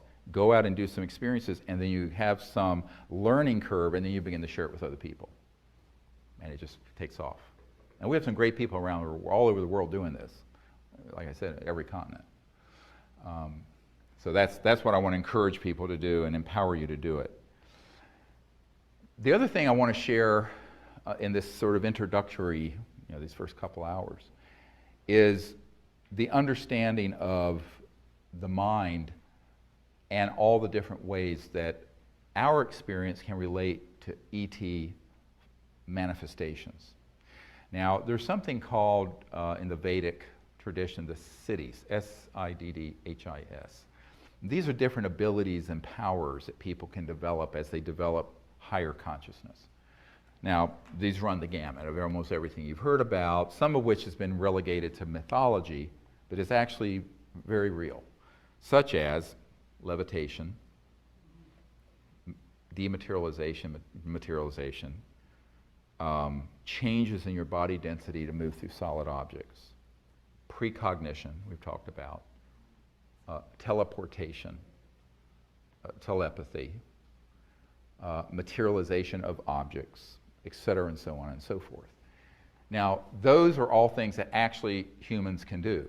Those are advanced applications of higher states of consciousness. But understand that there's a scientific correlation to every conscious city. So whatever that you can imagine that any enlightened master has done can be routinized or made routine through a scientific method, even when it, up to and including levels of the astral, you may call celestial, conscious cosmos, and do it scientifically. I always tell people that a really hilarious story of this captain of a Navy contract vessel that was in the South Pacific in '63. Jacques Vallée had the story, but he didn't have the source. It was a third-hand story for him, where we were testing I think they were the Atlas intercontinental ballistic missiles. We were firing them downstream in the South Atlantic, and this captain who contacted me was on a ship that was retrieving them after a test fire. Now, these were not hot. They didn't have nuclear weapons on them. They were trying to get the missile to be accurate. But the missiles kept missing their mark, and they knew there was some kind of a subtle electromagnetic thing happening. And there was always an ET craft around. And they got these on radar. So one night, his radar guy, they had a new, I think it was RCA radar system, and it was sweeping around, and they picked up a craft. And so the captain was called, came up, they got it. He called the command center, and they got it on radar. Unfortunately, they then hit it with some kind of electronic weapon or something. And the thing blew up. There was an explosion in the sky, and it fell straight down into the water, this UFO. And the next morning, his ship was vectored into the point of impact. And they couldn't find the ship, but there was about a 6-foot square pod that had ejected, that had 4 of the ET beings in it. And this guy was a salt-of-the-earth Navy guy, and he said, well, they were handsome little men, but their skin was the color of a Sicilian. I never forget him saying that. Sicilian. No. Okay. And bronze colored, no hair, no pinna, which is the pinna is the flap, the monkey ears we have. They just have openings. Fine lips, a sort of small nose. And just like the man that contacted me from Skunk Works at Lockheed about the astral projection experience, this person contacted me to find out something that had bugged him. It stuck in his mind and bothered him for 40 years. And I said, well, what is it? He says, well, we got him out of this thing, this pod. They were ordered to put him in the ship's freezer till a nuclear submarine came along and took them, and they were all threatened with death if they talked about this. He says these little men were in sort of these metallicized fabric. It was almost metal, soft metal-like fabric, one-piece suits. I said, yeah, like a onesie. But it didn't have any buttons or zippers. And he said, how could they have gotten in them? And I said, this is why you're calling me? And it was. This was exactly why he was calling me. And I said, well, I don't know if you're going to like my answer. And he said, well, tell me.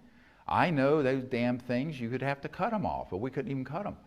I said, well, the way that the suit is made, they just stand into an energy field that has a resonant, and it materializes around them.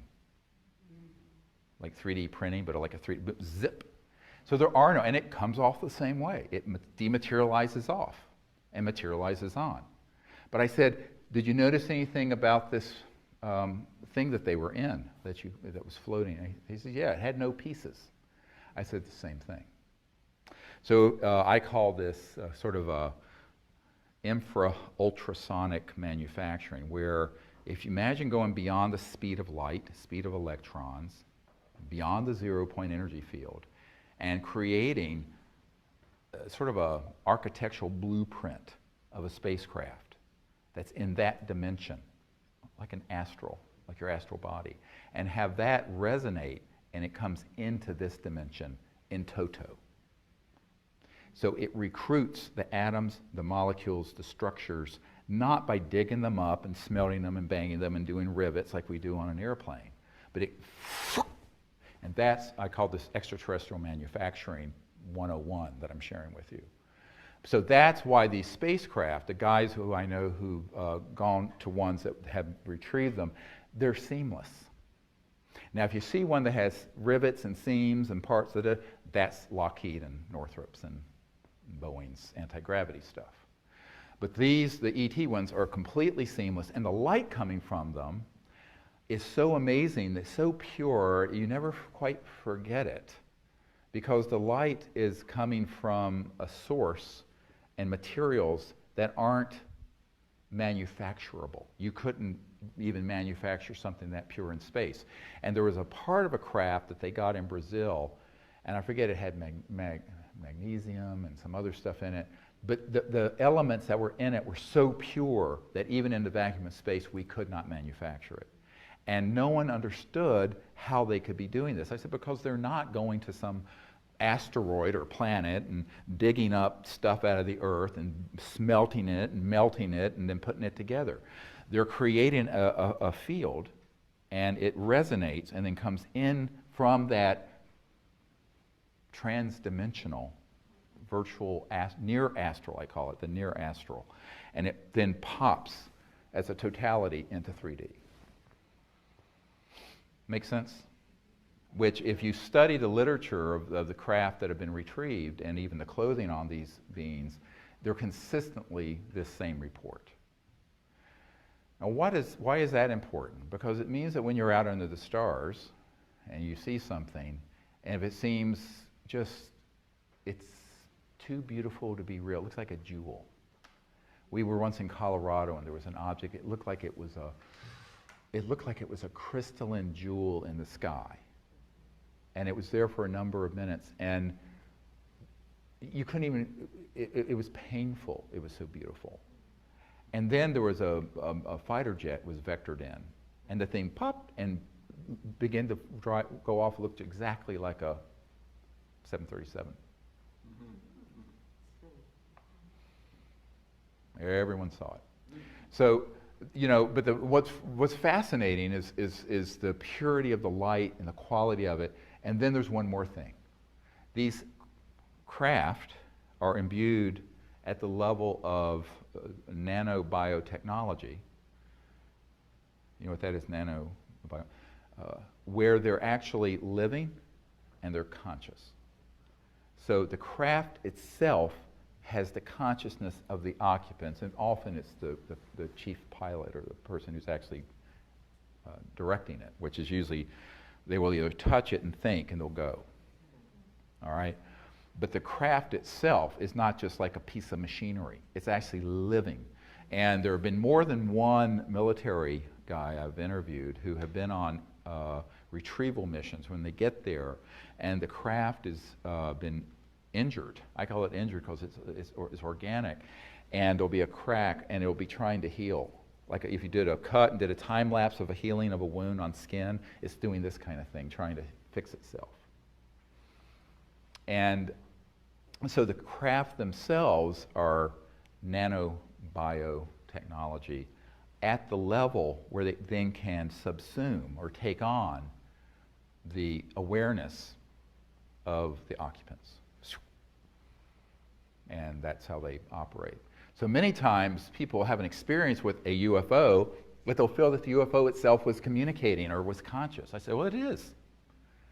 That it was like this living, organic, conscious thing. And many times people will dismiss it, and I'll go, no, thousands of people have had the same experience. And it's because it is. It is a living, conscious nanobiotechnology at the level that it can then take on the awareness of the occupant or the occupants. But usually it's the main occupant who's the anthropocentrically projecting here, captain or the person in charge. Does that make sense to people? So the really important thing to know, because if you're out into the stars, I remember last year, just before I had to take this trip to Australia, and I was laying on the beach, and I was with a friend, and it was beautiful. You could see the whole Milky Way galaxy on the outer. I was on the Outer Banks, and I was out there, and we were talking about this stuff. And there's someone who had never seen one of these objects, and suddenly in the Milky Way, an object about that big at arm's length, which is huge. It was pretty close and pretty big, materialized, and it was this beautiful kind of crimson ruby red, but it was like it was living. It was like this thing that was living, and it moved and went the whole distance of the Milky Way galaxy. It wasn't an instantaneous thing. It was there for a little while. I don't know if anyone else on Earth saw it, but we saw it. We were looking straight up, and it was like it was alive. The sky was alive. The object was alive. And I realized it was going right in the direction of Australia, which a few days later I was wheels up to Australia. So, and I think it was, I told my wife, I said, I think they were telling me, you know, bon voyage, and we'll be with you there. So it was a beautiful, beautiful experience. And it can happen that easily and that quickly, you know, if you open up to it. And ultimately, the central science of all of this, yes, there's materials, there's electronics, there's communication modalities, but the central technology and understanding is understanding yourself, your thoughts, your mind, the meditative state, and how that can be used to make contact. And in deep meditation, you can pretty much unravel any mystery you wish to. In the Vedic tradition, there's something called Ritambara Pragya, Ritam. And it's a level of consciousness where it's very, very deep. It's just sort of like this side of unbounded Samadhi state, where Ritam is located, where if you put your awareness, you can ask and kind of intend to know anything.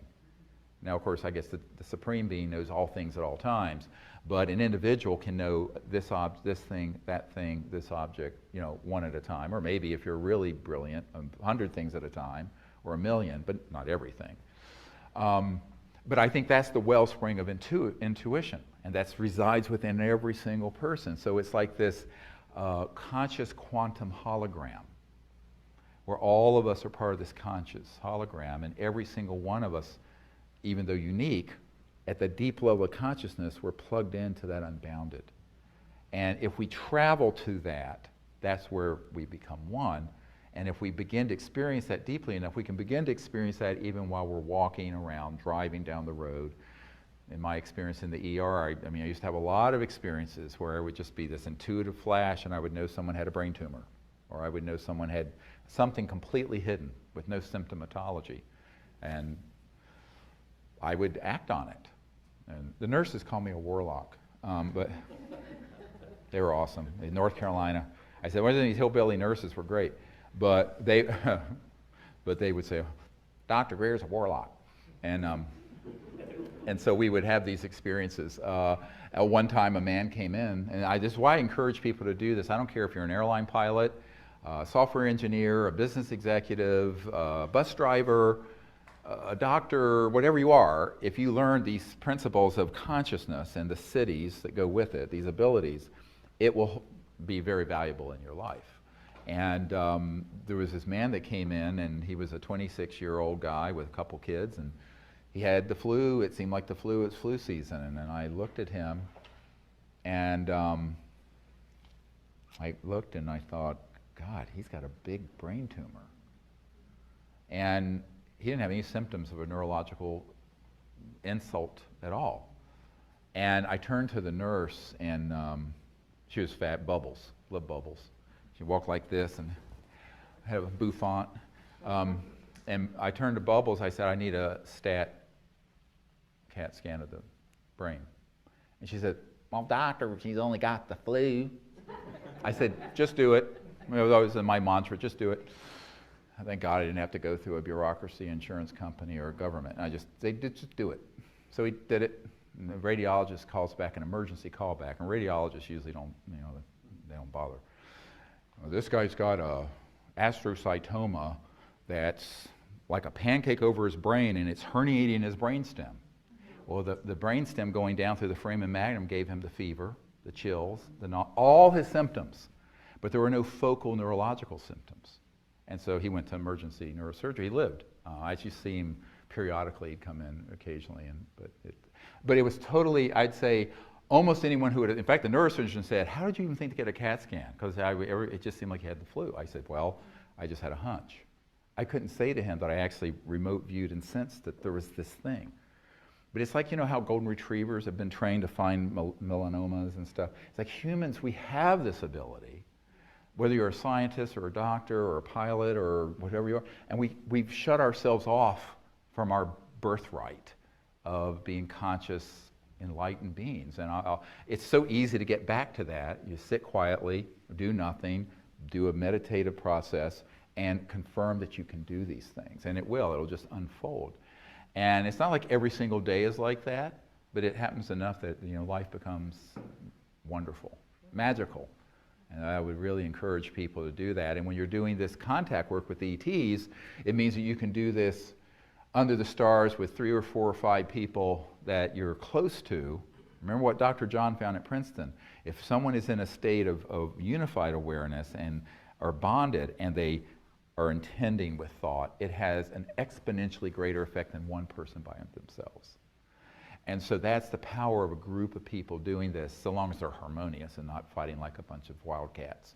And there's coherence in the group. So if you can create coherence in a group, it's incredibly powerful because it's orders of magnitude. It's an exponential increase in the power of the thought, the consciousness, and the effect to make contact. And somehow, some way, these civilizations will respond if you let them. All right, well, thank you very much. Let's take about, 20-minute break, and we'll come back for Q&A. Is that good? All right, thank you very much.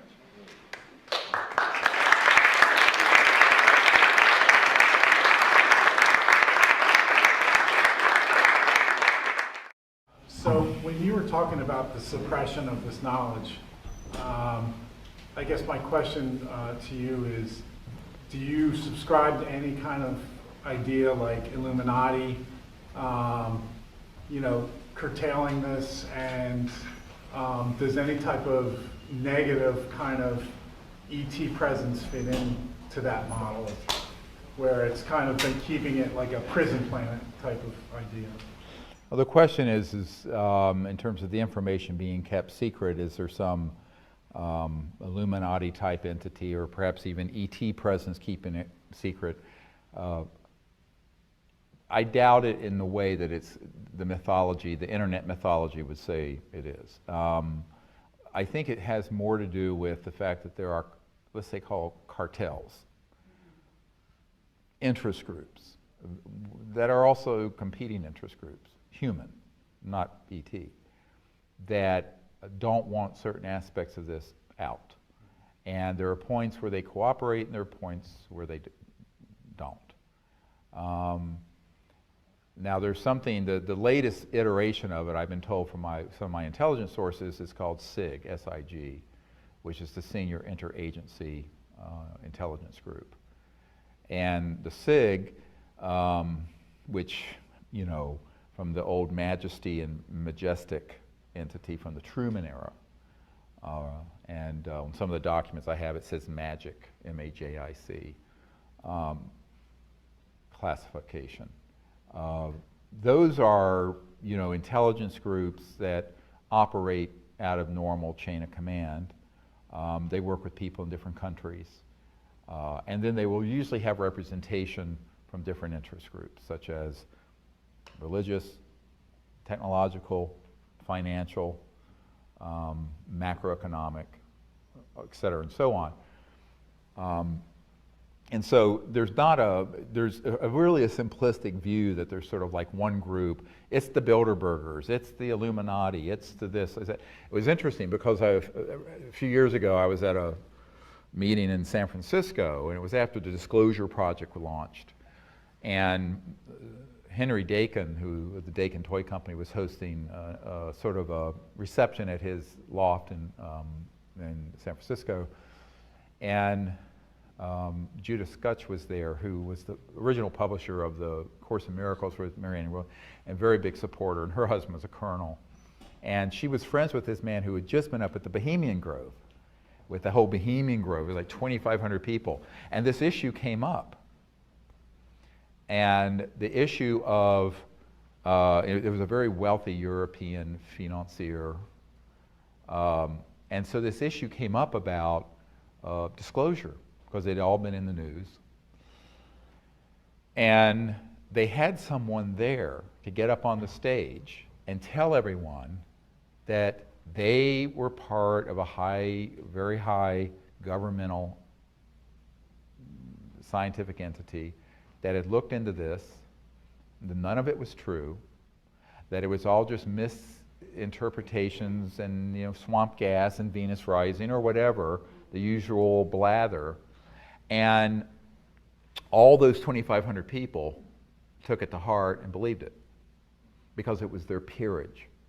So I want to talk about peer-to-peer containment systems. So you have one group of peerage called the U.S. Senate. Out of those 100 guys, 1 or 2 people are read into or know about this subject. Their task is to lie to the other 99 or 98. Bilderbergers, there might be a handful of them. They lie to the rest. Bohemian Grove, same thing. So people have this very simplistic view of how secrecy like this would be maintained, and that there's some sort of vast sort of conspiracy, and there'd be all these people. Because of compartmentalization, there would be people, and compartmentalization is where you have a very walled-off area of operation where it's compartmented to that particular task or research, and it is so narrowly focused, and the people in there have such blind, they don't know what the person in the next cubicle's doing, never mind what the big picture is. So it's very easy when you have extreme compartmentalization to keep most people in the dark about what's really going on. And then there will be a handful of people who really know. And they may, this committee, if you want to look at it that way, this intelligence group might have 200 or 300 people from different countries who are themselves members of different elite groups. And those folks would then lie to their brethren in that peerage to deceive them. And that's their job. And they're trained professionally to lie. So it isn't as if it, so most, I would say 99.99999% of everything I've ever seen that's out there on this trash dump called the internet has almost no bearing in reality. Because it's just too imbecilic. It would not be operating that way. Now, for special compartment, top secret, TSSCI, top secret special compartment intelligence to operate, is the compartment part. It's not the top secret part. There are 980,000 people in the United States with top secret clearances, which means they're common as dirt. It's the compartment you're in, all right? So you may have Q clearance, which used to be the clearance for nuclear weapons and stuff. But it doesn't mean that just because you have Q clearance, you have clearance into electromagnetogravitics. In fact, you almost certainly would not. So, and the same thing goes in for corporate. Same thing goes for, it was interesting, I was in San Francisco at another time, and there was a woman who lived in Pacific Heights, the end of Broadway, where all the $100 million mansions, the Getty home and Larry Ellison, all these people live. And she was hosting her neighbors for a salon. And I was the guest for this dinner party. And, there were all these people. And the guy on one side of me had been the chairman of SRI, Stanford Research International. And they had had contracts dealing with this issue. But he said, I was only the chairman of SRI, so I didn't have a need to know what was really going on. So because I've never been in the government, but I have all these hundreds of people who provided information from all these different walks of life over the last 50 years in terms of experience, people going all the way back to the 50s, 60 years, that I've become sort of a source for that. So he was picking my brain. Here was the chairman of SRI. And then across the table was the chairman of AT&T. Now, AT&T has had a lot of contracts with the intelligence community dealing with this issue. But the chairman of AT&T didn't know about it because he was only the chairman of AT&T. He was not read into. So it's compartmented at corporate, governmental, political, and religious levels. It's not so simple that there would be some one entity you can name and then, sort of vent your spleen. That group is. Now, the question of whether there are interstellar civilizations that are cooperating or facilitating that, I'm very skeptical of. But it could be theoretically possible that in the early days, they were hoping that there would be some kind of rapprochement with leaders, military or political, and had contact. An ongoing level of that is less likely, but if it is happening, then we need a CE5 effort even more. Here's what I always say to people. Let's say that there are, they say now, 11 billion star systems in the Milky Way that have Earth-like planets around them. And the Milky Way is only one of billions of galaxies. The likelihood is that there are countless numbers of civilizations out there. And you can't prove a negative. I can't say everyone is at a state of enlightenment. I will say that if they become interstellar and they haven't blown themselves up yet, they're more evolved than we are. However, it could be that there are some that have interests and ethical concerns that don't comport with contemporary human ones. But that's where you would need to have even more of a diplomatic communicative effort.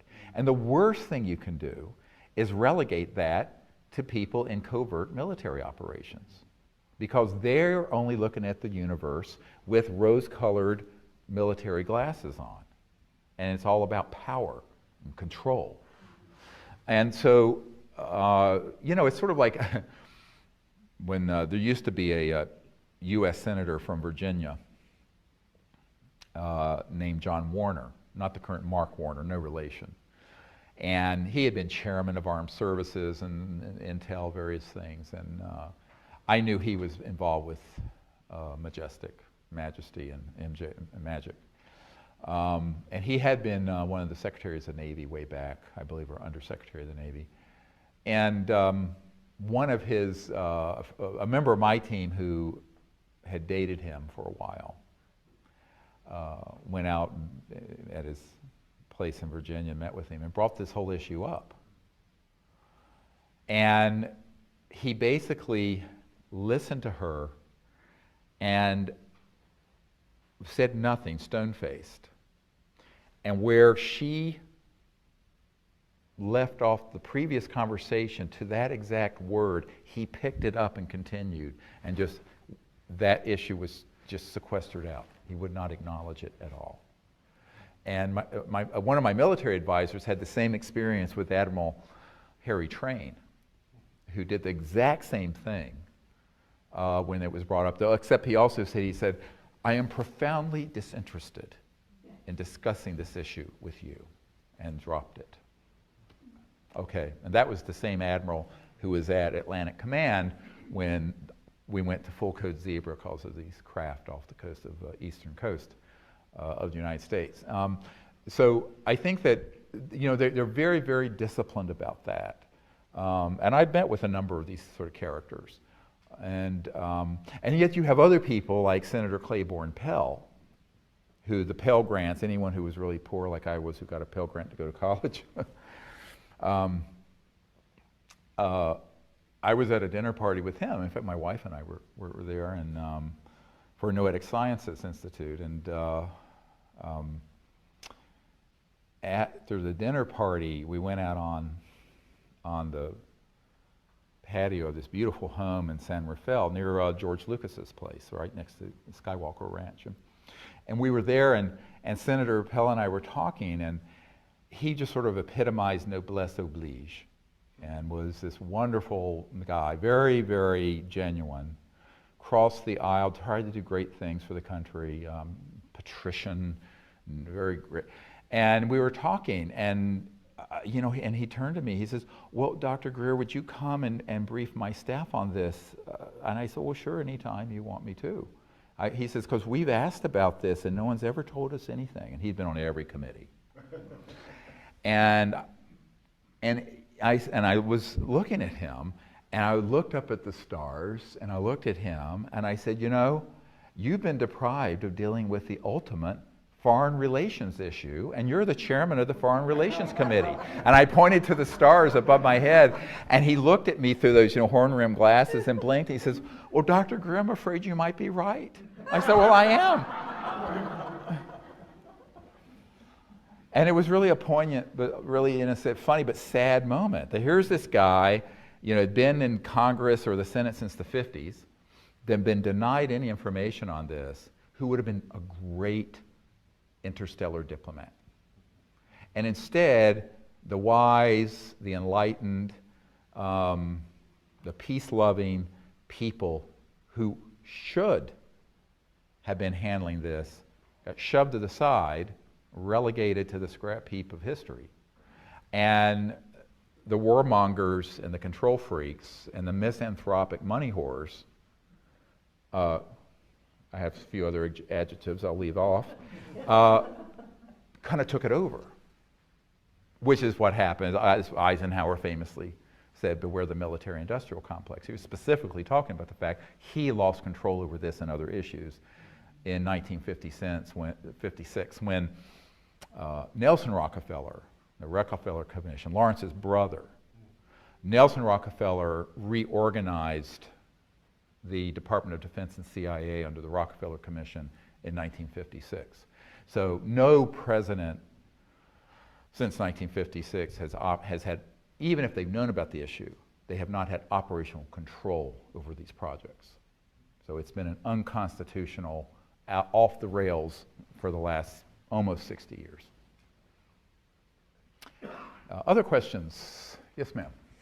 I got very interested in your work because I do think fossil fuels are way past go. So I got very interested in the energy aspect, and I got your app a month or so ago, and I was just very curious when I got my energy bill this month because in October of 2013, the average temperature was 61, and this year it's been 61.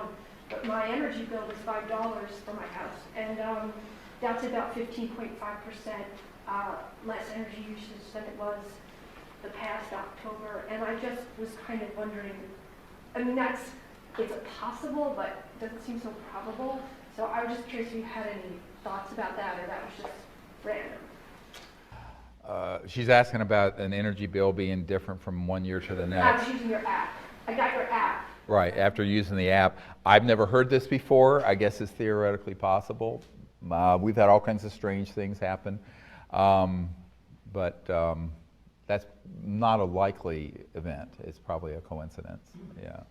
Yes, sir. Anyone could take you up on your $100,000 offer for it twice? Yeah, people have asked about, we put out the Star Challenge and award $100,000 to someone who can bring a device that meets certain criteria, at least 1 kilowatt of continuous power being put out while it's self-running. No, nobody has surfaced with anything that meets the criteria.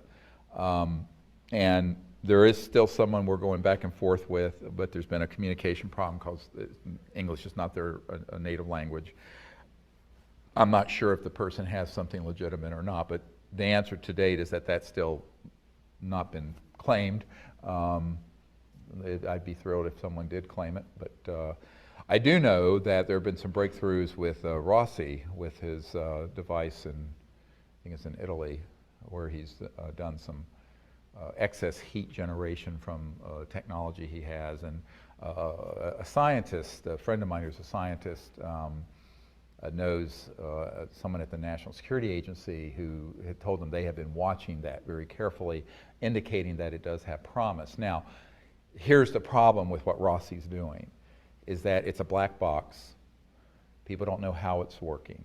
The tests that are being done are by people who don't know the mechanism of action, and so there's been no third-party independent reproduction of the effect, which is first of all, that's the sine qua non of science, and secondly, it's the requirement that we have.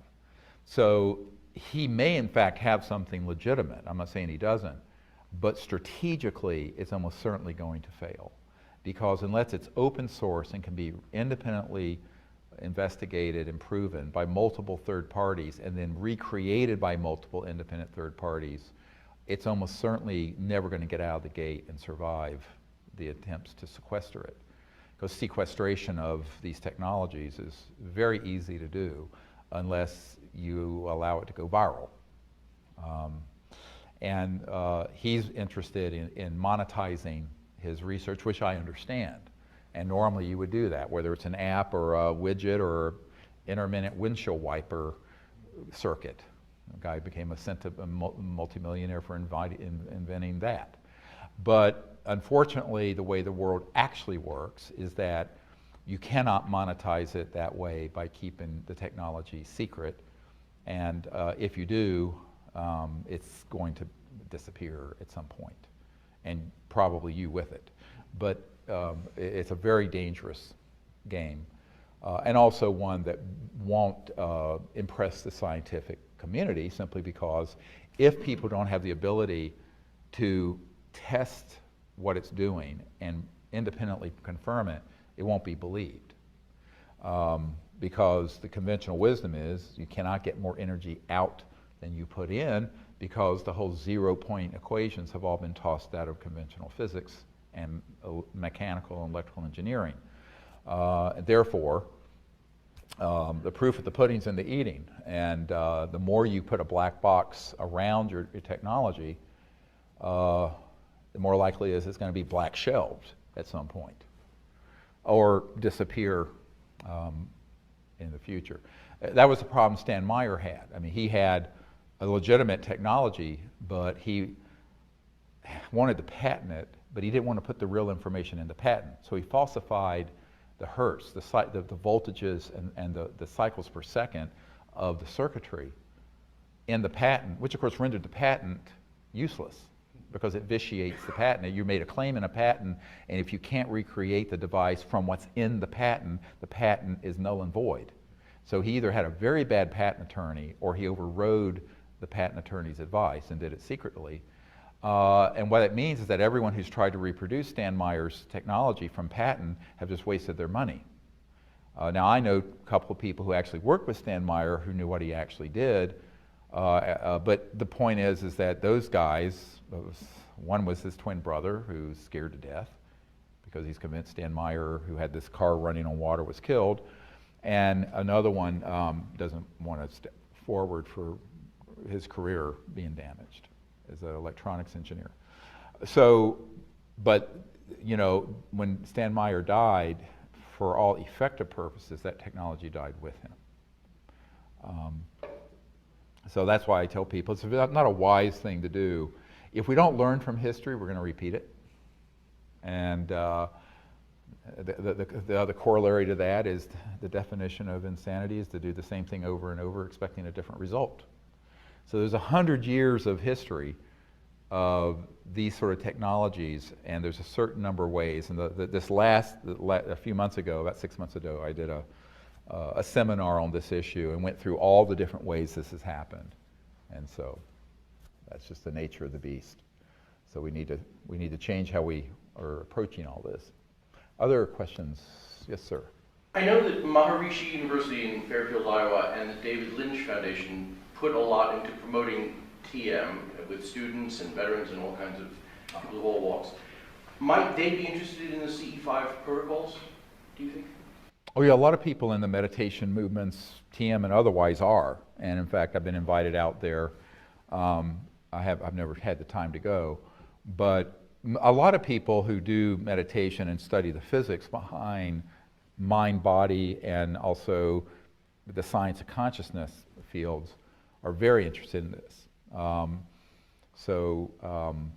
What, if anything, they have done with it or would want to do with it, I don't know. It may be a bridge too far because, you know, there's sort of a nexus of disinformation and automatic kook factor that gets associated with anything UFO and ET.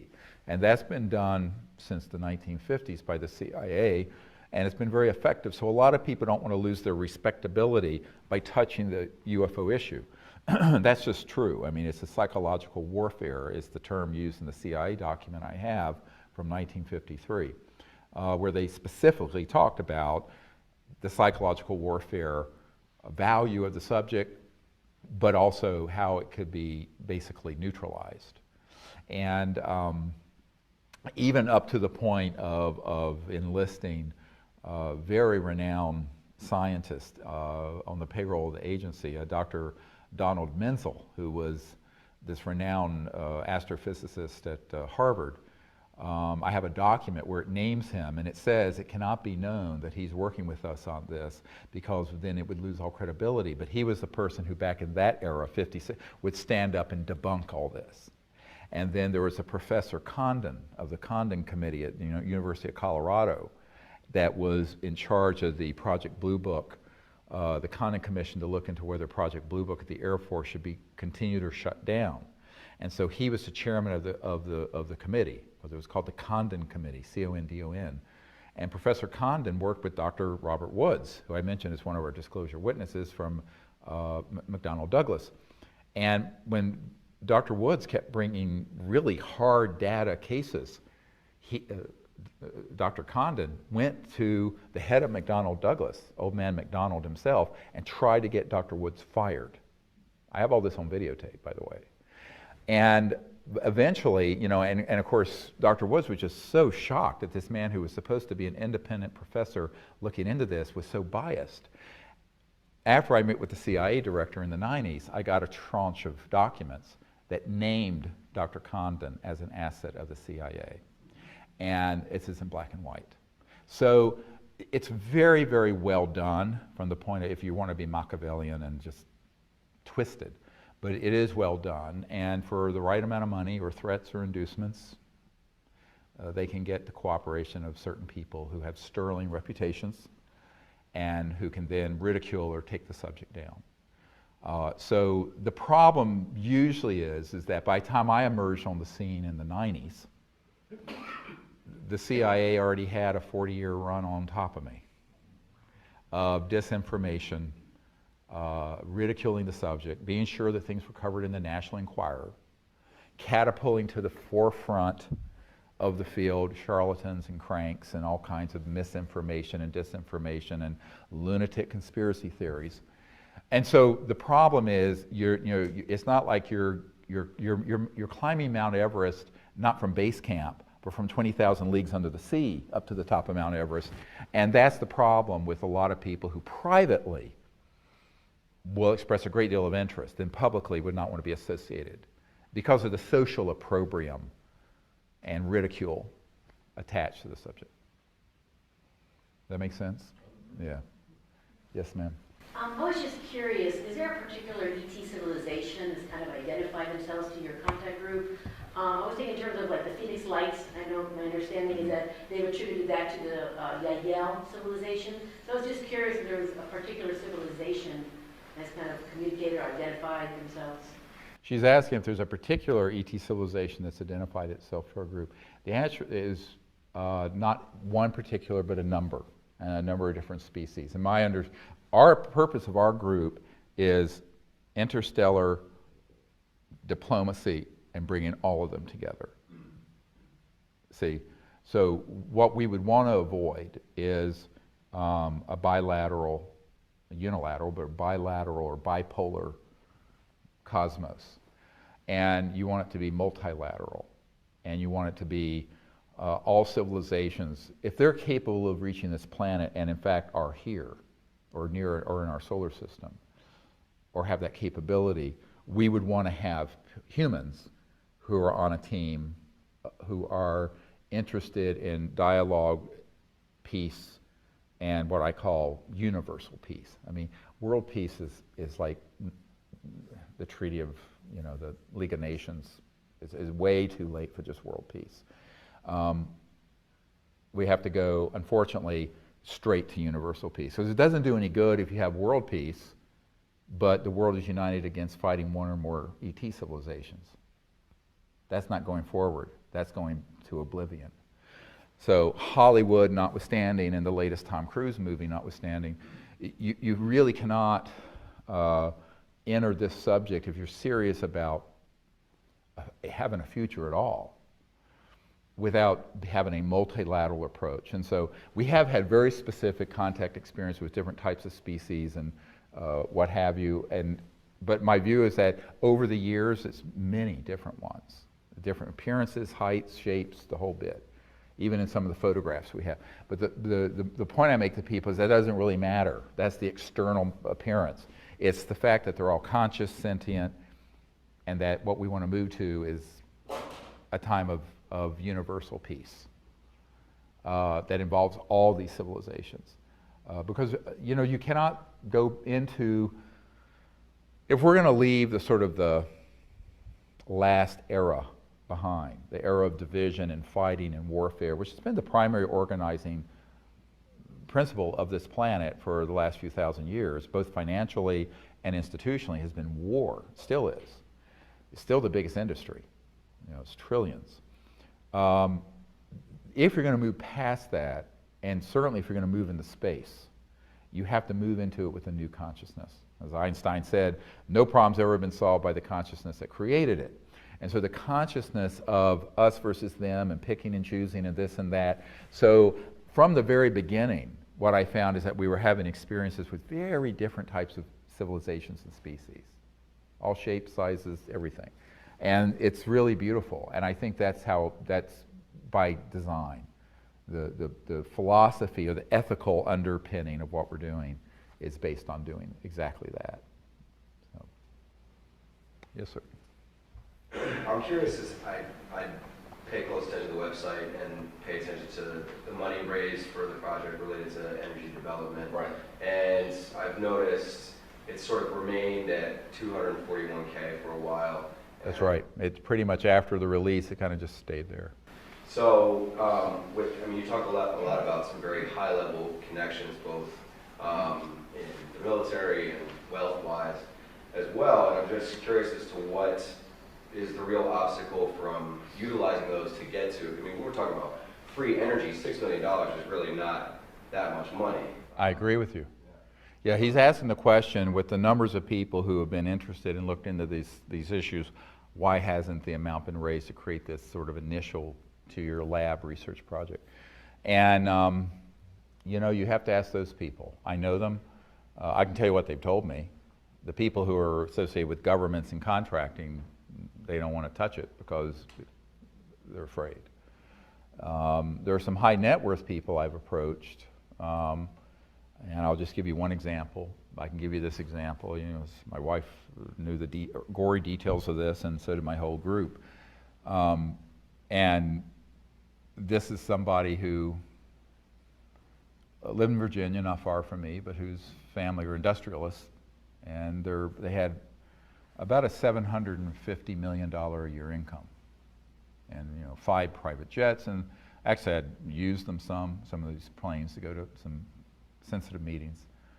And so I approached the scion, the elder of this family, really controlled the operation, and I explained to him how we're running out of time to get this dealt with, and would he do this and help? Because basically the amount of money he blows out of the tail of his Gulfstream jet would do it. And he said, well, I'll tell you why. It's too dangerous, and I'm not going to risk my children and grandchildren who fly around on my planes to do this. I said, well, if I'm doing it, why are you at risk?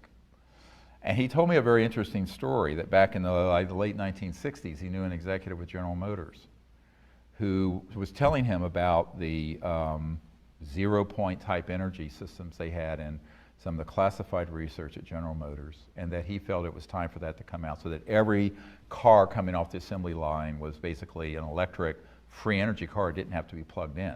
I mean, way past a Tesla. And this is, I think, in '68. And he said that 2 weeks later, after he was openly talking about this executive was found dead. And it looked like a suicide. But this industrialist that I knew very well told me that everyone knew it was not a suicide. And so I found that, the fear is the mind killer. So, there are a lot of people who know about this, but they don't want to stick their necks out. The public, by and large, just wants to be entertained by it. I would say that if, you can launch an app of, kitty cats playing pianos and probably pull in $10 million in a month or something. What is it, Candy Crush, or some of these idiotic apps and video games. But I have not found that the public is always, no offense, doing what you're doing. And that is, why doesn't someone else fund this? So it's a little like the little red hen phenomenon, where the little red hen everyone wants to eat the cake or bread, but no one wants to help cook it. And so everyone's looking for someone else to do it. It's like someone being stabbed on the street of New York and everyone watching, and no one wants to intervene. Because the people who are high enough in industry and finance know that you're stepping on some big toes if you move into this. And the masses, for the most part, mainly want to be entertained by this subject. It's just sort of a fascinating conspiracy theory sort of thing. And so, and so that's been the problem. The masses haven't put in the funds as sort of the movie was crowdfunded, but moving that from a few $100,000 to a few million didn't happen. And then the very wealthy people, for the most part, are really afraid of touching this third rail. Boom, zap. But if you know someone who's got the courage, it's all about courage. And whether it's going out and making contact, or maybe, having the courage to explore your own capabilities and consciousness, or doing this, it's all about the courage we manifest. And a lot of times you find that people who are quite wealthy and comfortable do not want to step into something where they could be greatly in harm's way. And so that fear creates its own containment. Now, my own view of it is that I think it's an unfounded fear. I'm not saying there's zero risk. I just think that it's mostly psychological at this point. Besides, I tell people I'm the canary in the mine shaft. So as long as I'm still twittering away, you shouldn't have too much to worry about. But, there have been a number of people, a few dozen, when I say a few dozen people who have net worths north of hundreds of millions to billions that I've met with, but they do not want to step into this. And what would be easier is to find probably 10 or 12 people of more moderate worth who would each put in 500,000 or something. But that hasn't happened either. So we'll see. All I say is that, when there's a critical mass of awareness, and I keep doing everything I can as a single individual, then it'll happen. And if not, then it won't happen, and we'll get the consequences of that. And then it'll happen in the aftermath. The phoenix, I call it the phoenix, picking all up from the ashes. So it's not there's no question in my mind it will happen at some point, but will it be soon enough? And can we avoid a lot of huge problems? Imagine if we had not needed Mideast oil 50, 60, 70 years ago, where we would not have had the hegemony and the presence in the Middle East that have led to the mess we're in now. Never mind the biosphere being damaged and the pollution and cancer rates skyrocketing. But again, there was a fear of taking on the macroeconomic status quo. And the macroeconomic status quo, it's like when the Minister of Defense of Canada, Paul Hellyer, and I were talking about this.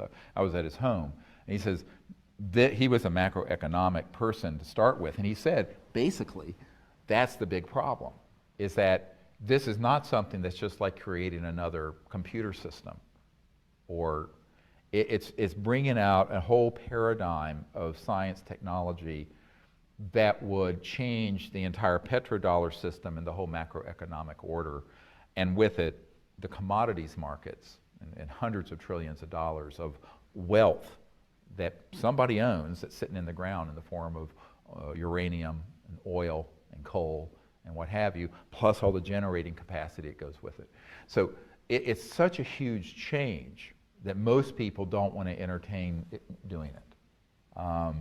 And I've talked to people at Goldman Sachs about this, and they said, oh yeah, you're talking about basically wiping out $600 trillion in assets. So, trillion.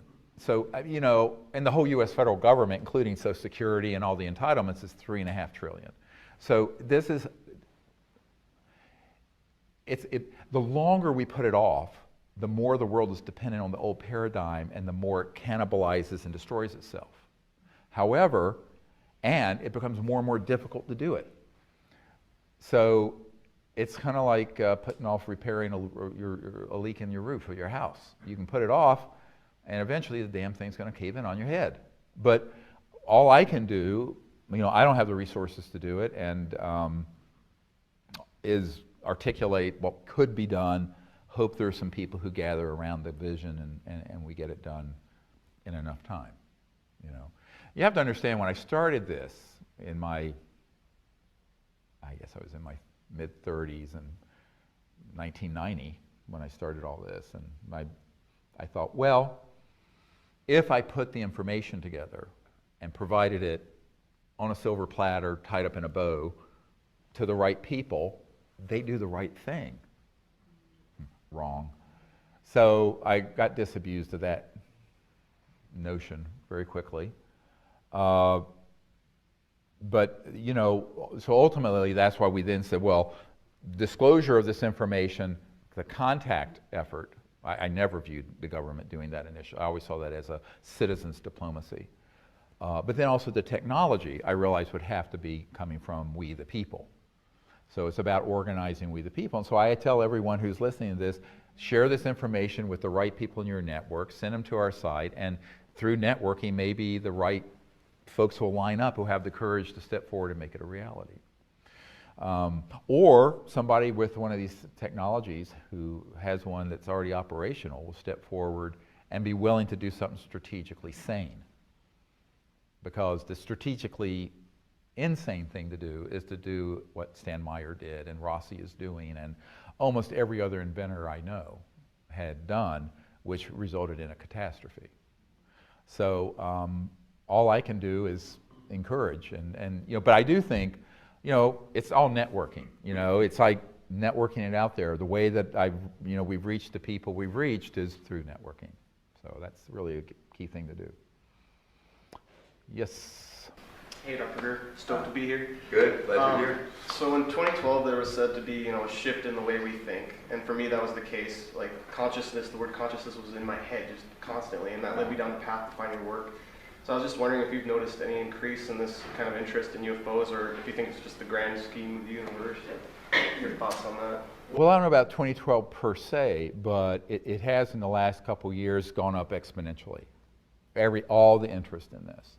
To the point that you even have Lockheed Martin putting out information that by 2020 something they're going to have a fusion generator that'll run everything. That was in the past month. So things are moving along, and it has been a big move up. What I'm concerned about it's sort of like the Hopi prophecy, where there's one timeline that terminates and there's one that continues on, and we have to choose what timeline we want to be on. It's called the prophecy rock or whatever. It's this etching that the Hopis have. Have you seen it? It's really cool, or disturbing, depending on how you look at it. And I'm reminded also, Colin Andrews is a very, very good friend of mine, the crop circle guy, of a crop circle that appeared some years ago that it was how all the planets would be in the year 2036, but Earth was not in its orbit. Earth was missing. It was sort of like a warning. Now this is 2014. Now that crop circle appeared in late 90s or early 2000s. But, and I don't mean to be apocalyptic in what I'm saying. I'm just saying that as the wonderful Chinese expression goes, unless we change directions, we're likely to end up where we're going. Where are we going? Where are we headed here? So I think that's one of the really important things to realize, and it can happen very, very quickly. It's like in physics, and they talk about this with quantum systems, is that you get to a certain critical mass of coherence, like in superfluidity and helium, and like when 1% of those molecules or atoms of helium are aligned and become coherent, instantly all of them do, and it becomes what's called superfluidity. And so you have this phase transition, it's called, in physics. And so that can happen also with people. And as Rupert Sheldrake pointed out, in the whole concept of morphogenic fields, or it's sort of like the 100th monkey effect, where a certain population learns something, and then when it reaches that critical mass, suddenly monkeys on other islands and in other areas that had no linear contact start automatically know how to do it also. So there's this non-locality of learning in large social systems, and they've proven this with monkeys and primates and also with humans. So all I can say is that if all of us do what we should be doing, we'll hopefully reach that phase transition and move over to this other way of functioning. Does that make sense? Yeah, but it does seem to be increasing. And so Rupert Sheldrake did some really great, he's a biologist at Oxford, I believe, who did some wonderful work on this in terms of morphogenic fields and what's more popularly called the 100th monkey effect. It's a real phenomenon, and so we have to view it in a very that's why I tell people, like people going out, doing meditation together, making contact, putting even the thought or the intent, doesn't matter what you see, just intending to do the correct thing, recruits people you'll never know and meet. It has an effect beyond what we can measure and see. And so, it's more important to be in the moment and be in the intent and the process with a pure heart than to be worrying about the outcome. Not that you don't want to worry about the outcome. You want to see a good future. But if you stay in that process, it'll create the good future. Does that make sense? Yeah? Yeah? Good. Yes, sir. Yeah, you talked a year or two ago about representatives from a G8 country participating in a initiative. CE5. Yeah. Has there been any development with that? Yeah, so he's asking about one of the G8 countries who very supportive of the CE5 initiative, and since it's been a couple of years, I'll talk about it very directly. The country is France, and so there was a president a couple years ago named Nicolas Sarkozy. And Sarkozy's people, his intelligence and Air Force people, who briefed him on all this stuff, were very, very interested in what we were doing. And one of the very old families in France that actually organized the beheading of Marie Antoinette, true, had this old estate in Brittany, and invited us there. So what we did a couple years ago, under the ruse of a training, just a weekend training, is that nobody who came knew this, except a couple of people. Of course, my wife knew. She knows everything. We had this thing, and of course I knew that it was going to be, we used this 2,200 acre estate. And there was an admiral there who's very high up. And also, this admiral had a PhD in physics. And is also, like myself, an MD. Very, very, very wonderful man. And a couple other people. And the host family, who, of course, was a very old French Foreign Legion diplomats, a family of very, very old French. And so we did this. This is sort of a training, but also so that the government, the friendly people in the French government could learn the protocols and see. And so they were there. And then I heard back afterwards that they had the whole area, not cordoned off, but there was a security, observational security perimeter around it. And they tracked craft coming over at 200,000 kilometers an hour during the CE5. And it was just a group of novices. Most of them had never been out. And we had some amazing experience, including, if you've seen the photo, we were setting up one evening, and everyone on the side of the part of the circle where I was sitting, we saw this. I was just setting up to do this Sanskrit Vedic puja, and there was this, like a rainbow light that came in just in an instant. And so I had someone take a photograph, and there was this sort of royal purple, mauve-colored, fuzzy disc hovering right above the field. It's in this photograph, stunningly gorgeous. Not quite in this dimension, but not out of it either. But everyone looking in that direction saw this thing flash in. And then we were sitting there one night, and this object came over, and then we had all the cars. There were like 30 cars in this field, because we had like 60 people at this thing. And they all started turning their lights on and off. So this thing went over the vehicles, and it was like, this is like something out of a Close Encounters of the Third Kind movie.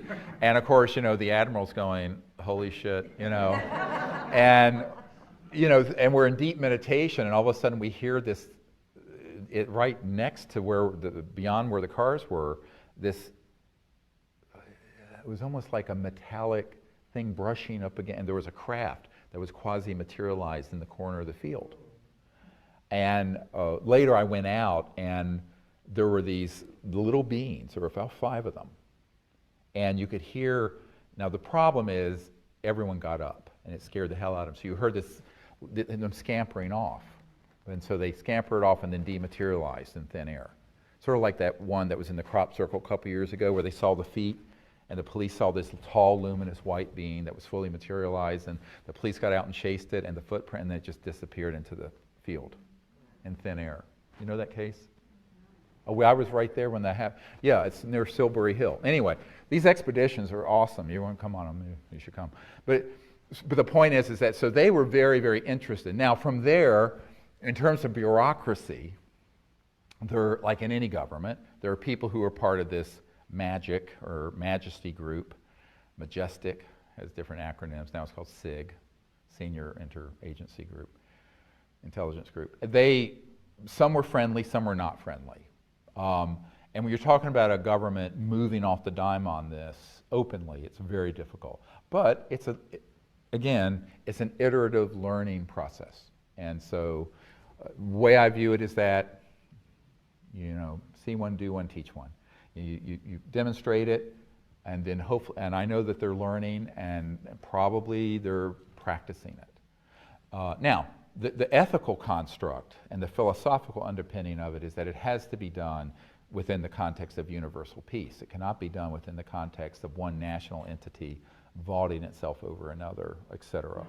But I know that this is not going to be able to be done through the UN, because we tried that. Back when Boutros Boutros-Ghali was UN Secretary General, and they were very interested. And his wife came to one of the salons I held in New York, and then the Secretary General after him, Kofi Annan, when we did Disclosure Project, originally they had committed to hold the Disclosure Project event at the Secretariat of the United Nations.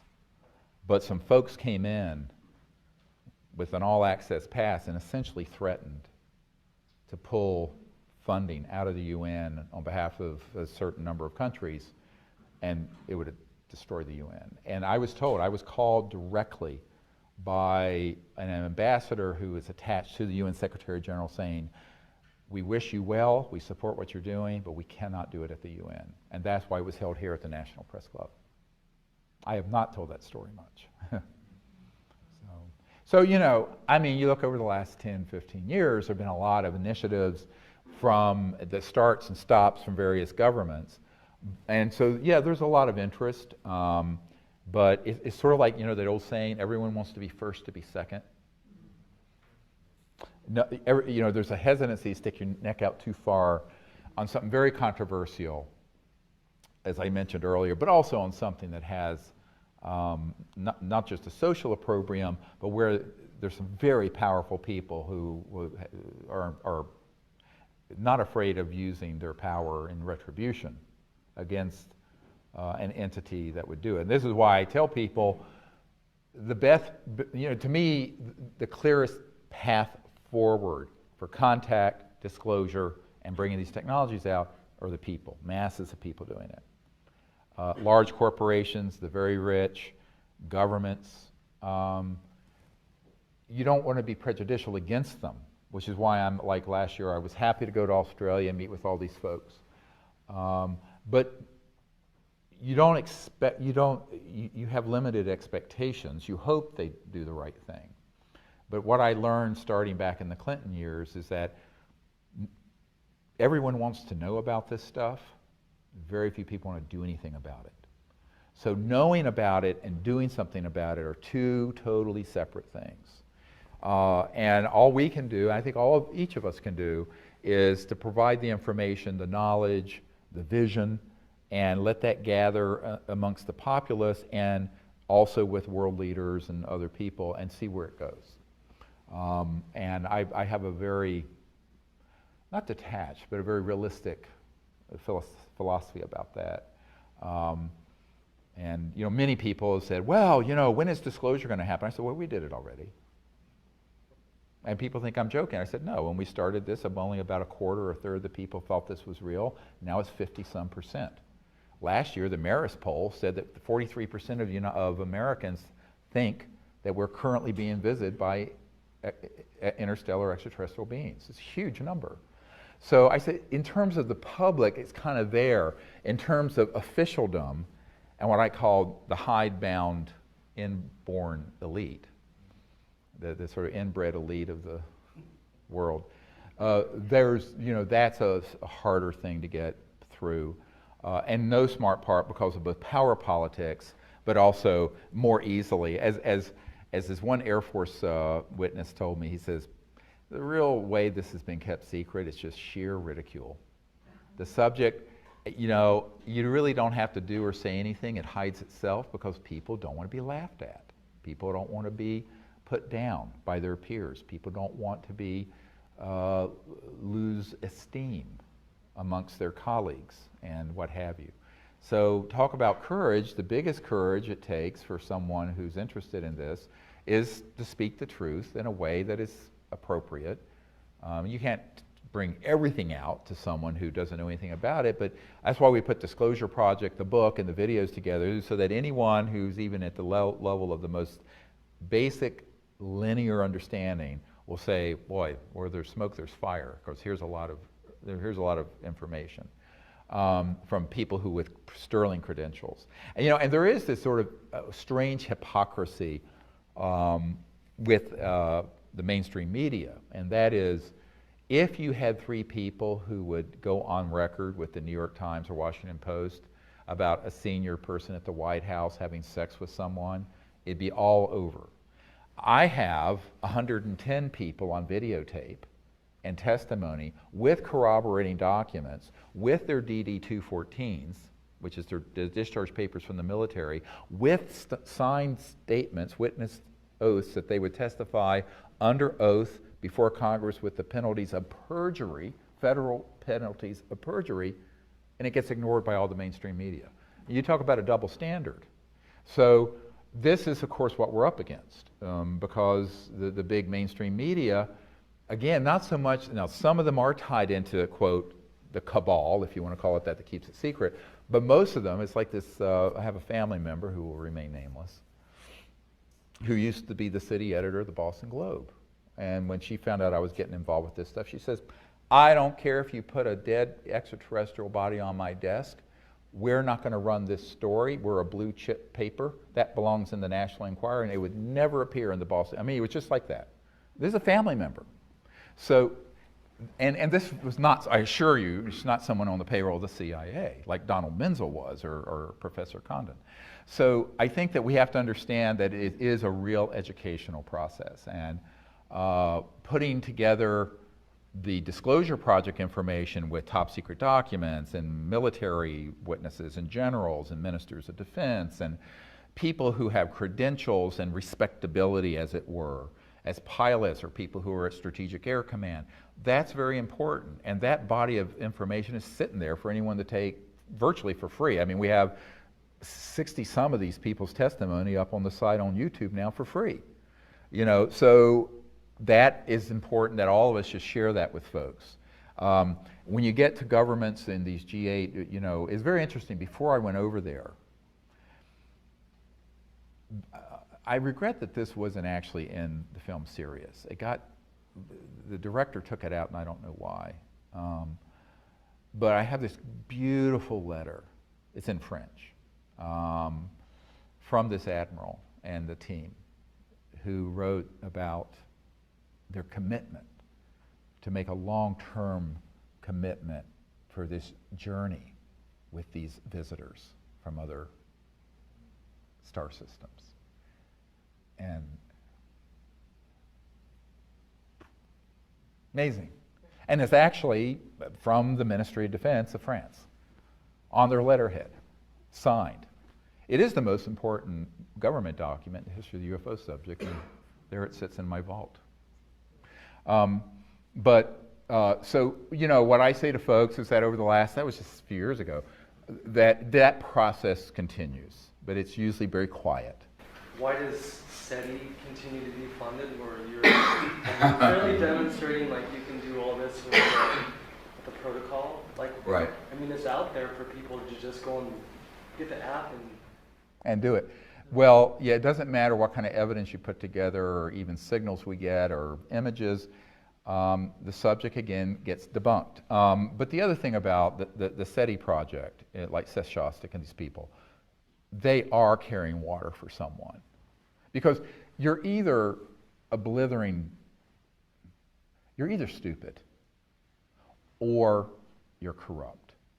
There's two things to choose from here. If you've really dug into this and you're at that level at NASA or the SETI project, and I debated Seth Shostak on Voice of America about this. I had my military witnesses, John Callahan, who had all the radar tapes, and we basically cleaned his clock.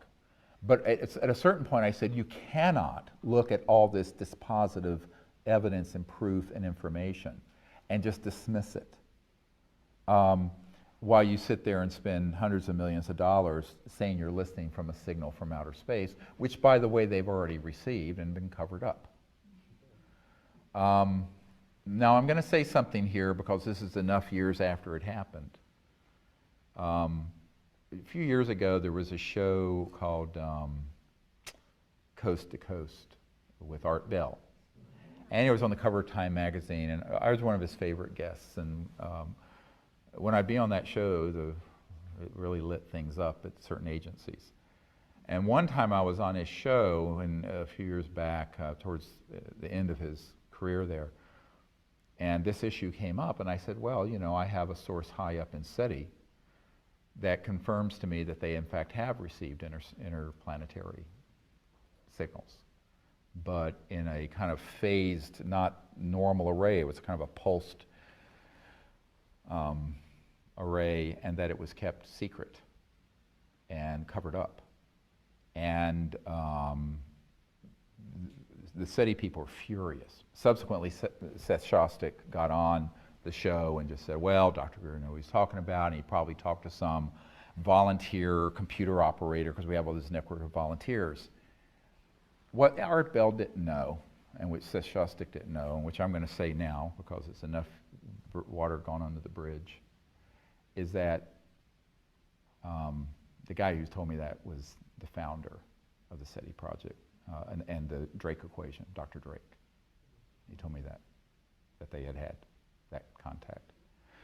Moreover, a man who had been one of Carl Sagan's best friends, was best man at his wedding, confirmed it. And he had been present when the WOW signal came in at Harvard.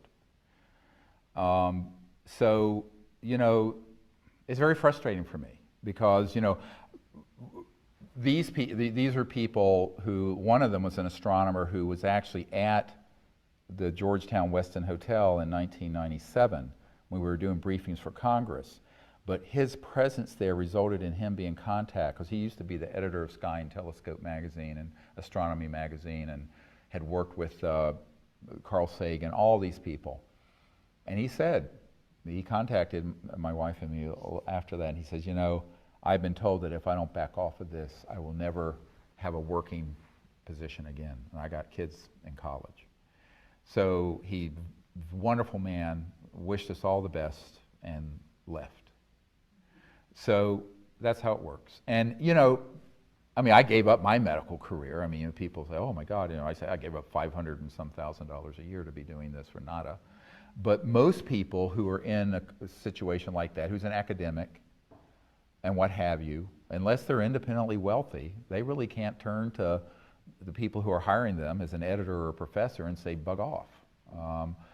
And so this brilliant scientist who had all this information, who started to come out, he never went public, but at the meeting with the members of Congress and these other initial witnesses we had in '97, when I was still trying to get the White House and Congress to do disclosure so I wouldn't have to do it in 2001, right before 9/11, he was at that meeting. But even being kind of out on this subject that much caused him to be contacted and be told, don't, stop it, or your career is over. He says, and it was made very clear to him, you will never work again. No one will hire you.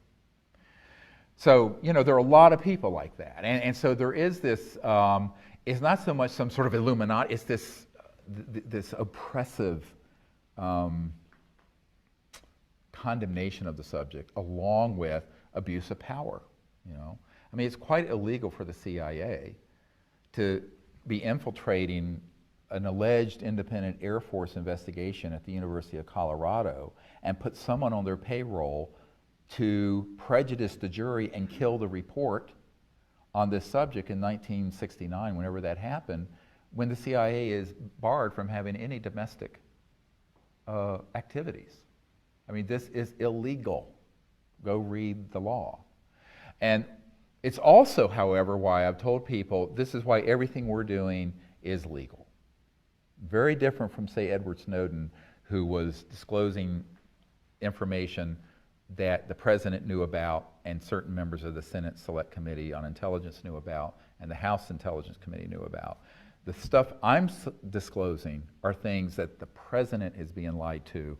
The head of Intelligence Joint Staff, who I briefed, Admiral Wilson, was lied to. The head of the Defense Intelligence Agency was lied to. A sitting CIA director was lied to. Chairmen of key committees that I met with, senators and House, were lied to. I can prove that in a court of law. A priori, those projects are illegal, and I have declared them rogue and illegal, and therefore they cannot touch us.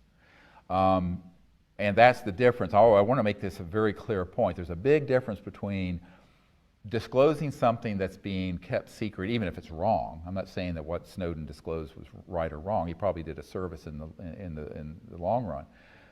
But that was being overseen by the appropriate governmental elected and appointed officials. And something like this that has no constitutional oversight and is a complete criminal operation and rogue. That, and this is why, Danny Sheehan, who worked with me right before Disclosure Project, he and I discussed this, and he's a constitutional attorney who did the Silkwood case and the Pentagon Papers, representing the New York Times, and he said, look, given the people you've met with and the fact that they've been denied access, who are at the top of the heap, not only in the United States, but people like that I've met with in Great Britain, France, other places where they're completely being left out, that is prima facie evidence of an illegal operation. And therefore, if it's an illegal operation, they can't cite the rule of law to protect themselves. Which is why our position was, in the late 90s, early 2000s, anyone with documents, information, whatever about this, you can come forward without any penalty of violating your national security oath. Now, saying it and having people do it because they're afraid. People have been threatened with death, but we did get enough people to come forward because we had a critical mass. I didn't come forward with one or two, I came forward with dozens, all at once. So that was the power of unity and the power of doing it.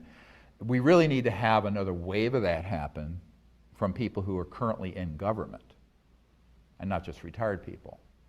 But the closer someone is to central operations at Lockheed Skunk Works or the agency or the NSA who know about this, and the closer in time they're related to it, the more afraid they are of TWEEP, terminate with extreme prejudice, which is the euphemism for what this guy at the CIA has told me. They call it wet works, wet meaning blood, wet works, TWEEP. So, yeah, nice. Well, welcome to my world. I live and breathe. And that's why a lot of these people are very afraid if they're really currently in current operations. It's not that they don't understand the legal principle I just articulated. In other countries, it's a minor version of the same thing. So say in France, you have friendly people, just like there are here, very interested in actually trying to do something, but then there'll be others who are in a compartmented operation tied into this international group that maintains secrecy, and at a certain point they will be threatened. And that's what happened. We actually had, I was contacted by these people in France and said, an official in the United States contacted the ambassador from France to the United States and said, what the hell are you think you're doing? After I got this document from the Ministry of Defense and this big outline of all the studies they wanted to do post-contact, biological, technological, the whole bit. It's this amazing document I have. And it's just like, curl your hair. What little hair I have left would be curled. But when I read it, I went, wow, I can't believe I got this from a sitting government. But they got contacted, and basically they came to some kind of a truce where they said, well, you can do this with Dr. Greer so long as you stay on French soil. Do not try to do it anywhere else. They said, fine, fine, fine. So that's why we did it there. Yeah. Yes, sir. Stephen Bassett right now is doing a big push. He turned over a bunch of documentation to Congress, and he's asking the people to contact their congressman to have a public push for disclosure. How, in your opinion, what is going to be the best method to bring about disclosure, and how close are we to it? Well, as I mentioned, we've already done disclosure. The majority of people know this stuff is real. I'm talking about the masses. If you do any poll, more people believe this stuff is real than have voted for any president in our lifetime. The question is whether there will be official disclosure. So let's make two distinctions. Disclosure by what we're doing as a grassroots entity versus some authority figure up on Capitol Hill or at the 1600 Pennsylvania Avenue or at the UN doing it. The latter is unlikely. I already sowed that a long time ago. We had tens of thousands of people faxing and writing to their members of Congress after the initial disclosure project, because I was the father of the whole global disclosure movement. And then, of course, 9/11 happened, which moved it off everyone's radar screen. My own sense is that the best way we're going to have more disclosure is to have thousands of people doing and making open contact, where it becomes something you cannot stop. The intelligence community cannot put that genie back in the bottle. And secondly, more people coming forward who are whistleblowers or insiders with documents and evidence. The likelihood that any committee of the Congress or anyone at the White House will do this is, I think, very, very low. I don't care how many people write them. I'm not saying that we shouldn't encourage them. It's their responsibility. But I'm just saying I've already done that over the last 20 years very, very thoroughly. And a lot of people involved with disclosure now actually have never had sit-down meetings with current members of administrations in Congress. I have. And what you hear from them is that, yes, this is wonderful, but let someone else do it. I'll never forget meeting with a senator, Senator Dick Bryan, who was from Nevada, whose home state has Nellis Air Force Base in Area 51, as the public calls it. Pahut Mesa, S4, S9, S12, all the top secret underground facilities. And he and I met at McCarran Airport in what looked like a janitor's closet, and it was just a room, and you're taken there in a cart, and the door opens, and it's this gorgeous conference room for VIPs. This is how things are done, by the way. And things really happen this way, although it'd make a great movie. So we go in there, and I start talking to this guy, and he says, yes, he says, he's Senate Intelligence Committee. He says, but this has never been brought to my attention. And I said, well, yes, that's why I'm meeting with you. I think I need someone like you to head up bringing it to the attention and holding a hearing. And and his chief of staff was there, literally dropped, he was reading the Wall Street Journal, dropped the paper in his lap. And the senator said, I don't think I really can do that, but have you talked to, so in other words, Kissinger called this the hottest potato in the cosmos, so this issue. And so basically, I want to pass it to someone else. So he gave me the name of someone else. So the passing of the buck on this is legendary. And I've met face to face with people who are on these committees and at the Pentagon, and asking them to do something about it, which would entail enormous risk on their part. I mean, as one congressman said, yeah, I'd be known as Congressman Moonbeam. Or, in other words, the press would have a field day. And I think that that's one of the real problems. And therefore, should we exhort these leaders to do the right thing? Yes, of course, and we continue to. Do I think that that's a likely way it'll happen? No. The most likely way is more and more people from the inside with evidence and corroboration coming forward, and thousands of CE5 contact teams reaching a critical mass where then an undeniable event happens that can no longer be contained, that goes viral. Now, I don't think that I don't want anyone to take away from this that I don't support trying to hold our leaders' feet to the fire. And that's why I put this briefing together for the president. That's why I went to Australia and met with 120 leaders from around the world and Minister of Defense of Australia and everything else. I still think that there's a responsibility, if you believe in representative government, to ask your representatives to do the right thing. But I'm just saying, from a realistic point of view, the likelihood of change happening from those quarters. And it's a little bit like after I, did all this with the Clinton administration, and the Rockefeller family was running interference with us, and hosted Bill and Hillary Clinton at the JY Ranch, where I'd gone out there and had all the meeting with all these spooks and top secret people.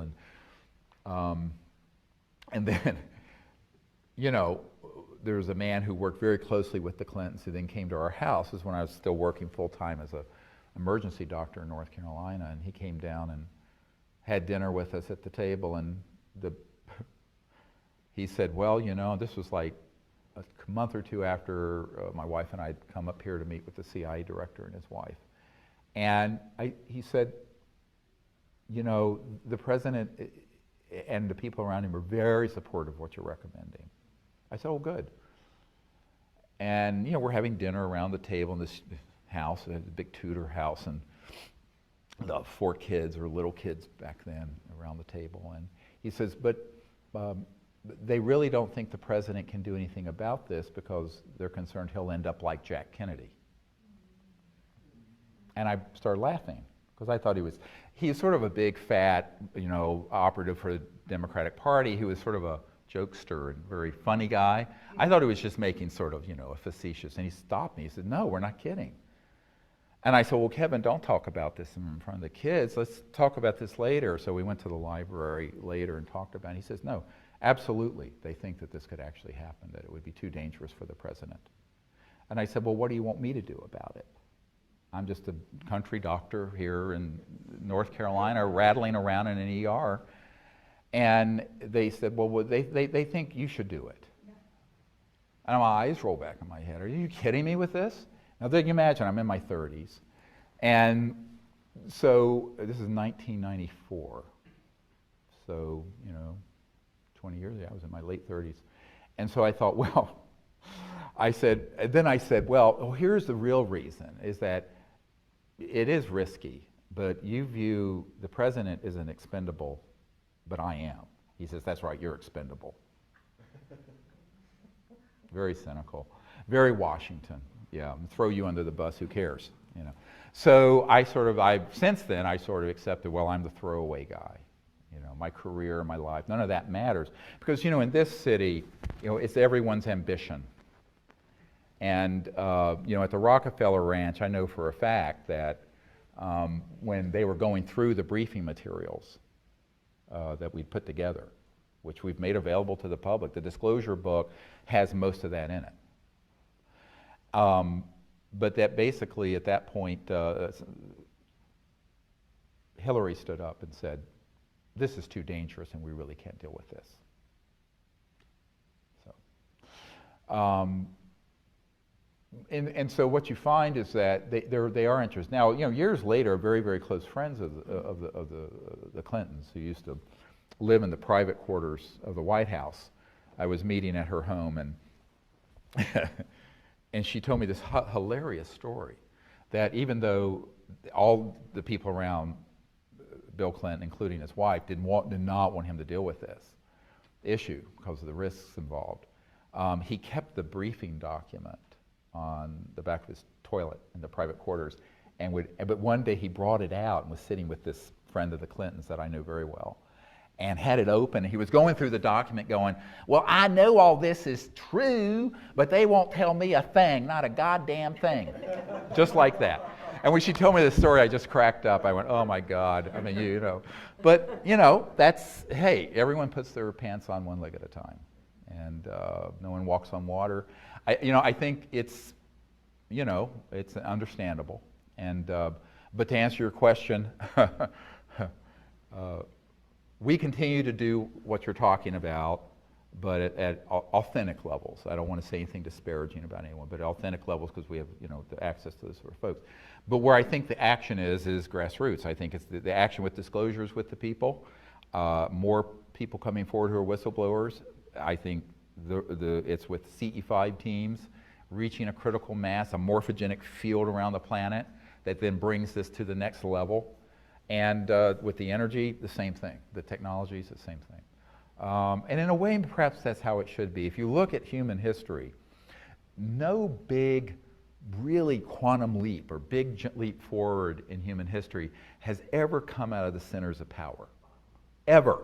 It's always come from something in left field, something unexpected, bottom up. It's never come from the centers of power, because power corrupts and absolute power corrupts absolutely. So the people who are in those systems, by definition, are trapped in the mechanism of their devices, you see.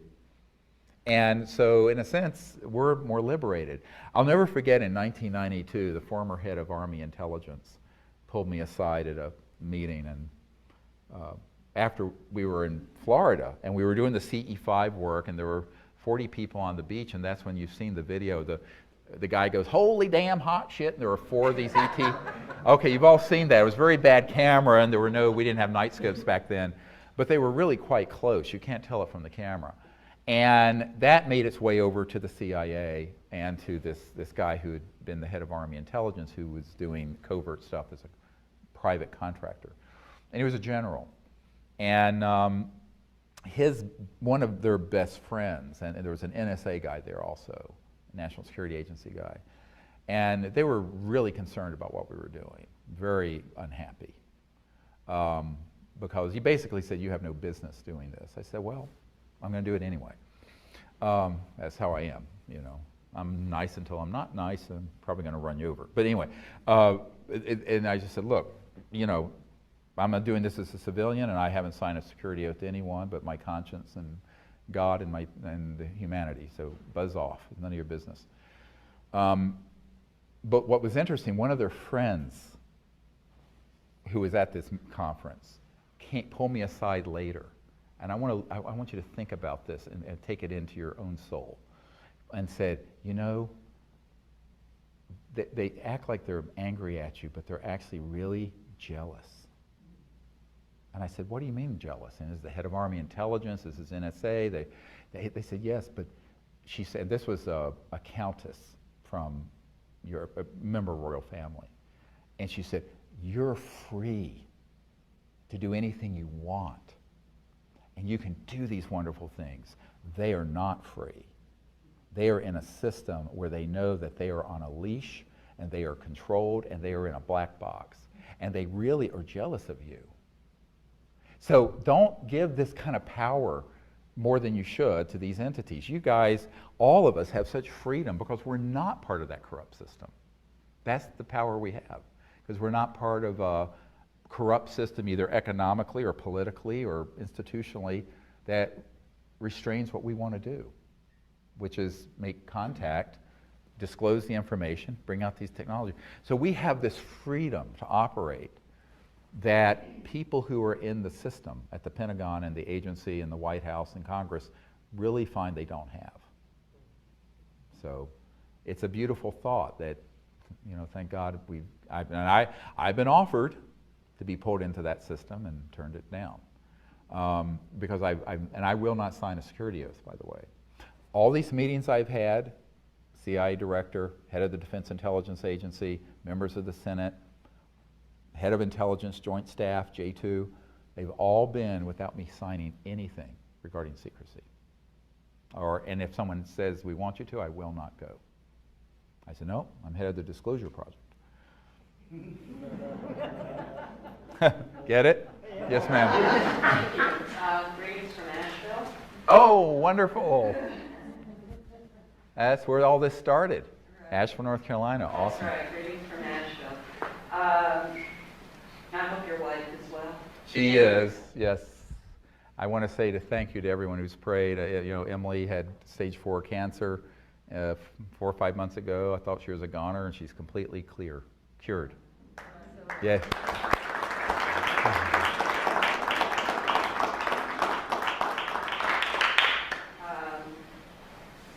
Your frustration must be unbelievable, because I know how I feel. Back in 1974, I had a pretty close encounter with a very real, very large, very metallic object, about 40 feet in diameter and about 50 feet above my head. Yeah, it was frightening. I wasn't alone. There were 3 other people there. I was in Great Barrington National Forest in the middle of nowhere. Where is that? Massachusetts. Massachusetts. Great Barrington, Massachusetts, and it was, like I say, 1974, and it was It was something that informed the rest of my life, really. Right. But now I have, and that's a knowing, right? So no one can tell me. I did not see, I do not know. Right. I can't tell you who it was, Right. but I know that it was. Right. Now the same thing has happened to me, there you are, the same thing that has happened to me, and you've had an NDE. So the same thing has happened to me, not with an NDE, but through after-death communication with spirit that manipulates energy. Mm-hmm. I was hoping maybe you could give me some information on how both these things can exist. Dimensionally, okay, because I don't know what that means really. Mm-hmm. So I was wondering if you could, because it's something that I've never been able to come to grips with, is how do I know this? And how do I know that? And now how do I put the two of them together so that I could know them both and feel good with the explanation? Is there anything you can offer me?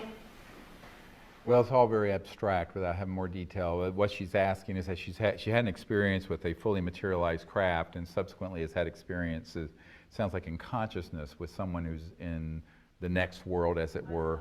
Yeah, who it has to. And the thing is to understand is to look at, I call it, in the ancient times, they would call this the eye of oneness. So looking at this in a unitive way.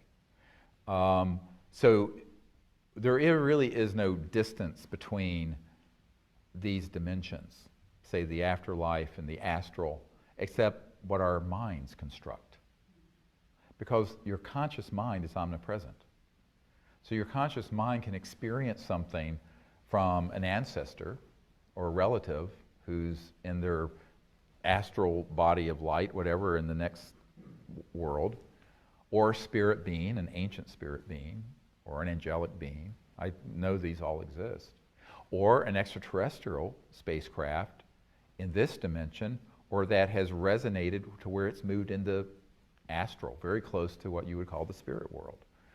Now, as I said, when the Lockheed Skunkworks guy had his out-of-body experience with the astral, and he hit the craft and it moved it, it was not as materialized what was over your head, but it was there, and it looked exactly like a craft like this, but it is shifted just into that near, what I call the near astral, sort of a transdimensional energy field. And if you understand that all of this is on a continuum, we create these like barriers between dimensions. So in a sense, we create our own compartmentalization. So we have our bodies, we through the 3D world, everything's linear, and that's the myth we create because that's where our understanding is. But that's not what's actually operating all the time. And so there will be moments where we can break into and experience something in consciousness that's in this another dimension, whether it be the afterlife or an interstellar civilization that's resonating beyond the frequency of light and matter before it steps down, as it were, into 3D.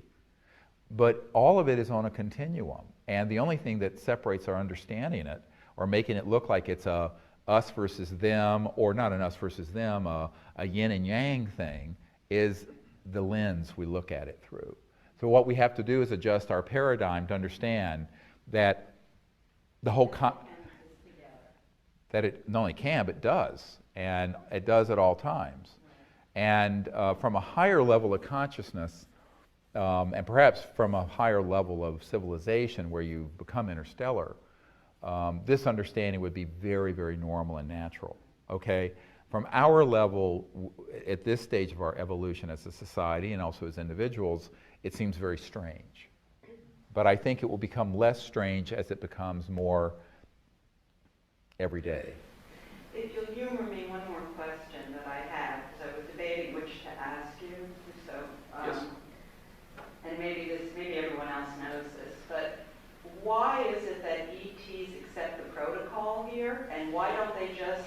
Like the ones that were over my head, they were there for about 40 seconds. That's it. And then went straight up, straight across so you couldn't see it anymore with the trees. Right. Why didn't they stop and land and say, hey? Well, the question is, why didn't they stop? Why wouldn't a craft stop and land and say, "Hey"? They have sometimes. I just told you at Joshua Tree, we had this sphere come in, and there was a being there, and literally waved it. It's on our website. And the question is, why don't they do this at Yankee Stadium during the okay? This is like when Larry King asked me, "Why don't they land on the White House lawn?" I've probably been asked that question 30,000 times. And the reason, but here's the reason for it. And the answer is really an important answer. How successful has our misadventure been for instituting Jeffersonian democracy in Iraq and Afghanistan? Okay, and we're dealing with humans living in the same century, on the same planet, kind of. Now, don't get me started. Okay, now, the point I'm making, without becoming politically incorrect, is that if you have a civilization that is thousands to millions of years more developed than ours, and they were to come in and force disclosure, let's say, by being that open, a couple things would happen. First, the world would divide into idolatry, people who'd worship them, like the people on the island making the plane, the propeller plane, or would demonize them. The military and intelligence community would say, we've been invaded, and we're back to the movie Independence Day. Okay? And it would galvanize the fear to justify unifying the world, as Ronald Reagan said at the UN, around an extraterrestrial threat. So if I have figured this out with my limited capabilities, I'm quite sure these interstellar civilizations have figured it out. Anything that is that frontal would have blowback that would not be good. So they've let themselves be known in a number of ways. They've tested how humans react to that. But again, over the course of the thousands of years of human history, and particularly you look at the last 50 years, it's been quite a bit, but they're still testing our responses. And so I'm trying to answer your question, so if I can finish. So the ETs do not want to do something that would precipitate either panic, misunderstanding, and worse, the galvanization of the military, using it like a 9/11 event to create all kinds of boogeymen in space. They know that that is exactly how an event like you're talking about would be used. I know it, they know it. And so the only way that global open contact is going to happen, like you're discussing, is that if it is under a CE5 protocol with a lot of world leaders involved. This could happen. We're working on this. It's done in a way that is invitational and coherent. If it happens the other way, it could be something that would have a lot of bad consequences that are unintended to most people. The other problem with it is that what would be the purpose in doing that if the people aren't ready? And you know how I think they're measuring how ready we are? Is how much we go out there and pull ourselves out of YouTube and the television and Netflix and go out under the stars together and with intent and sincerity ask them to make contact. That says to them that we're ready. And if we don't do that, then we're dilettantes. And we're sitting at home in front of our TVs being dilettantes. So I think that you have to walk the walk, not just talk it. And I think that's what they're measuring.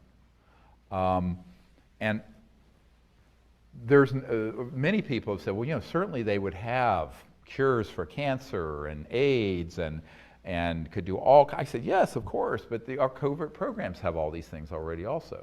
They do. It's not a myth. So they're watching that there are certain types of humans that like to keep all this secret and other types of humans who are passive or cowardly. So how do we find our voice? How do we find our courage to do this in a way that is really a good event for humanity? And I think that's the measure. Now, there are certain conditions where that may not happen. I think if we had a massive earth change type event, or if we'd gone to mutual assured destruction, a massive thermonuclear event with thousands of missiles, the skies would be filled with ET craft trying to intervene. But short of that sort of just cataclysmic, stupid sort of thing happening, they're gonna want us to learn and to, because this is our planet. We're the children of Earth. And they're gonna want us to learn to do this, to educate one another, to care for one another, to make contact openly. And that's the measure, that's the metric they're looking. And even with disclosure, they're watching to see how much makes it out that's true and how much of it gets folded into disinformation. You know, if you read the paper I wrote, When Disclosure Serves Secrecy, if you haven't read it, you should. It's on the website. Where disclosure information and evidence gets folded into the whole fear-mongering that is the stock and trade of the UFO subculture. So I think we have to be aware that this is being monitored by these civilizations who I'm sure work together. There's no question about it. I mean, if we have coalitions and we work together as dysfunctional as humans are, you can be assured that interstellar civilizations work together with infinite more coherence than we do.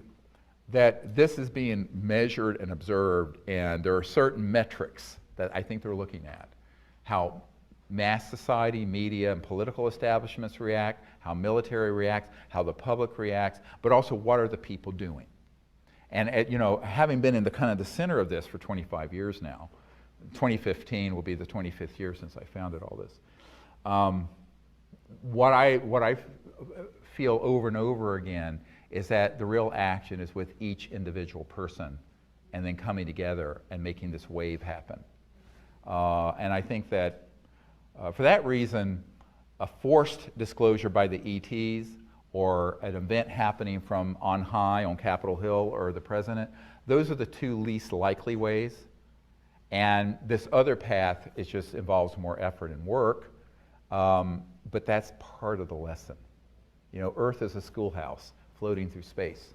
And we're here to learn certain lessons about self-realization, but also self-actualization and creating a new world. And I think that's really why we're here together at this time. Well, we're out of time. Thank you so much for being here.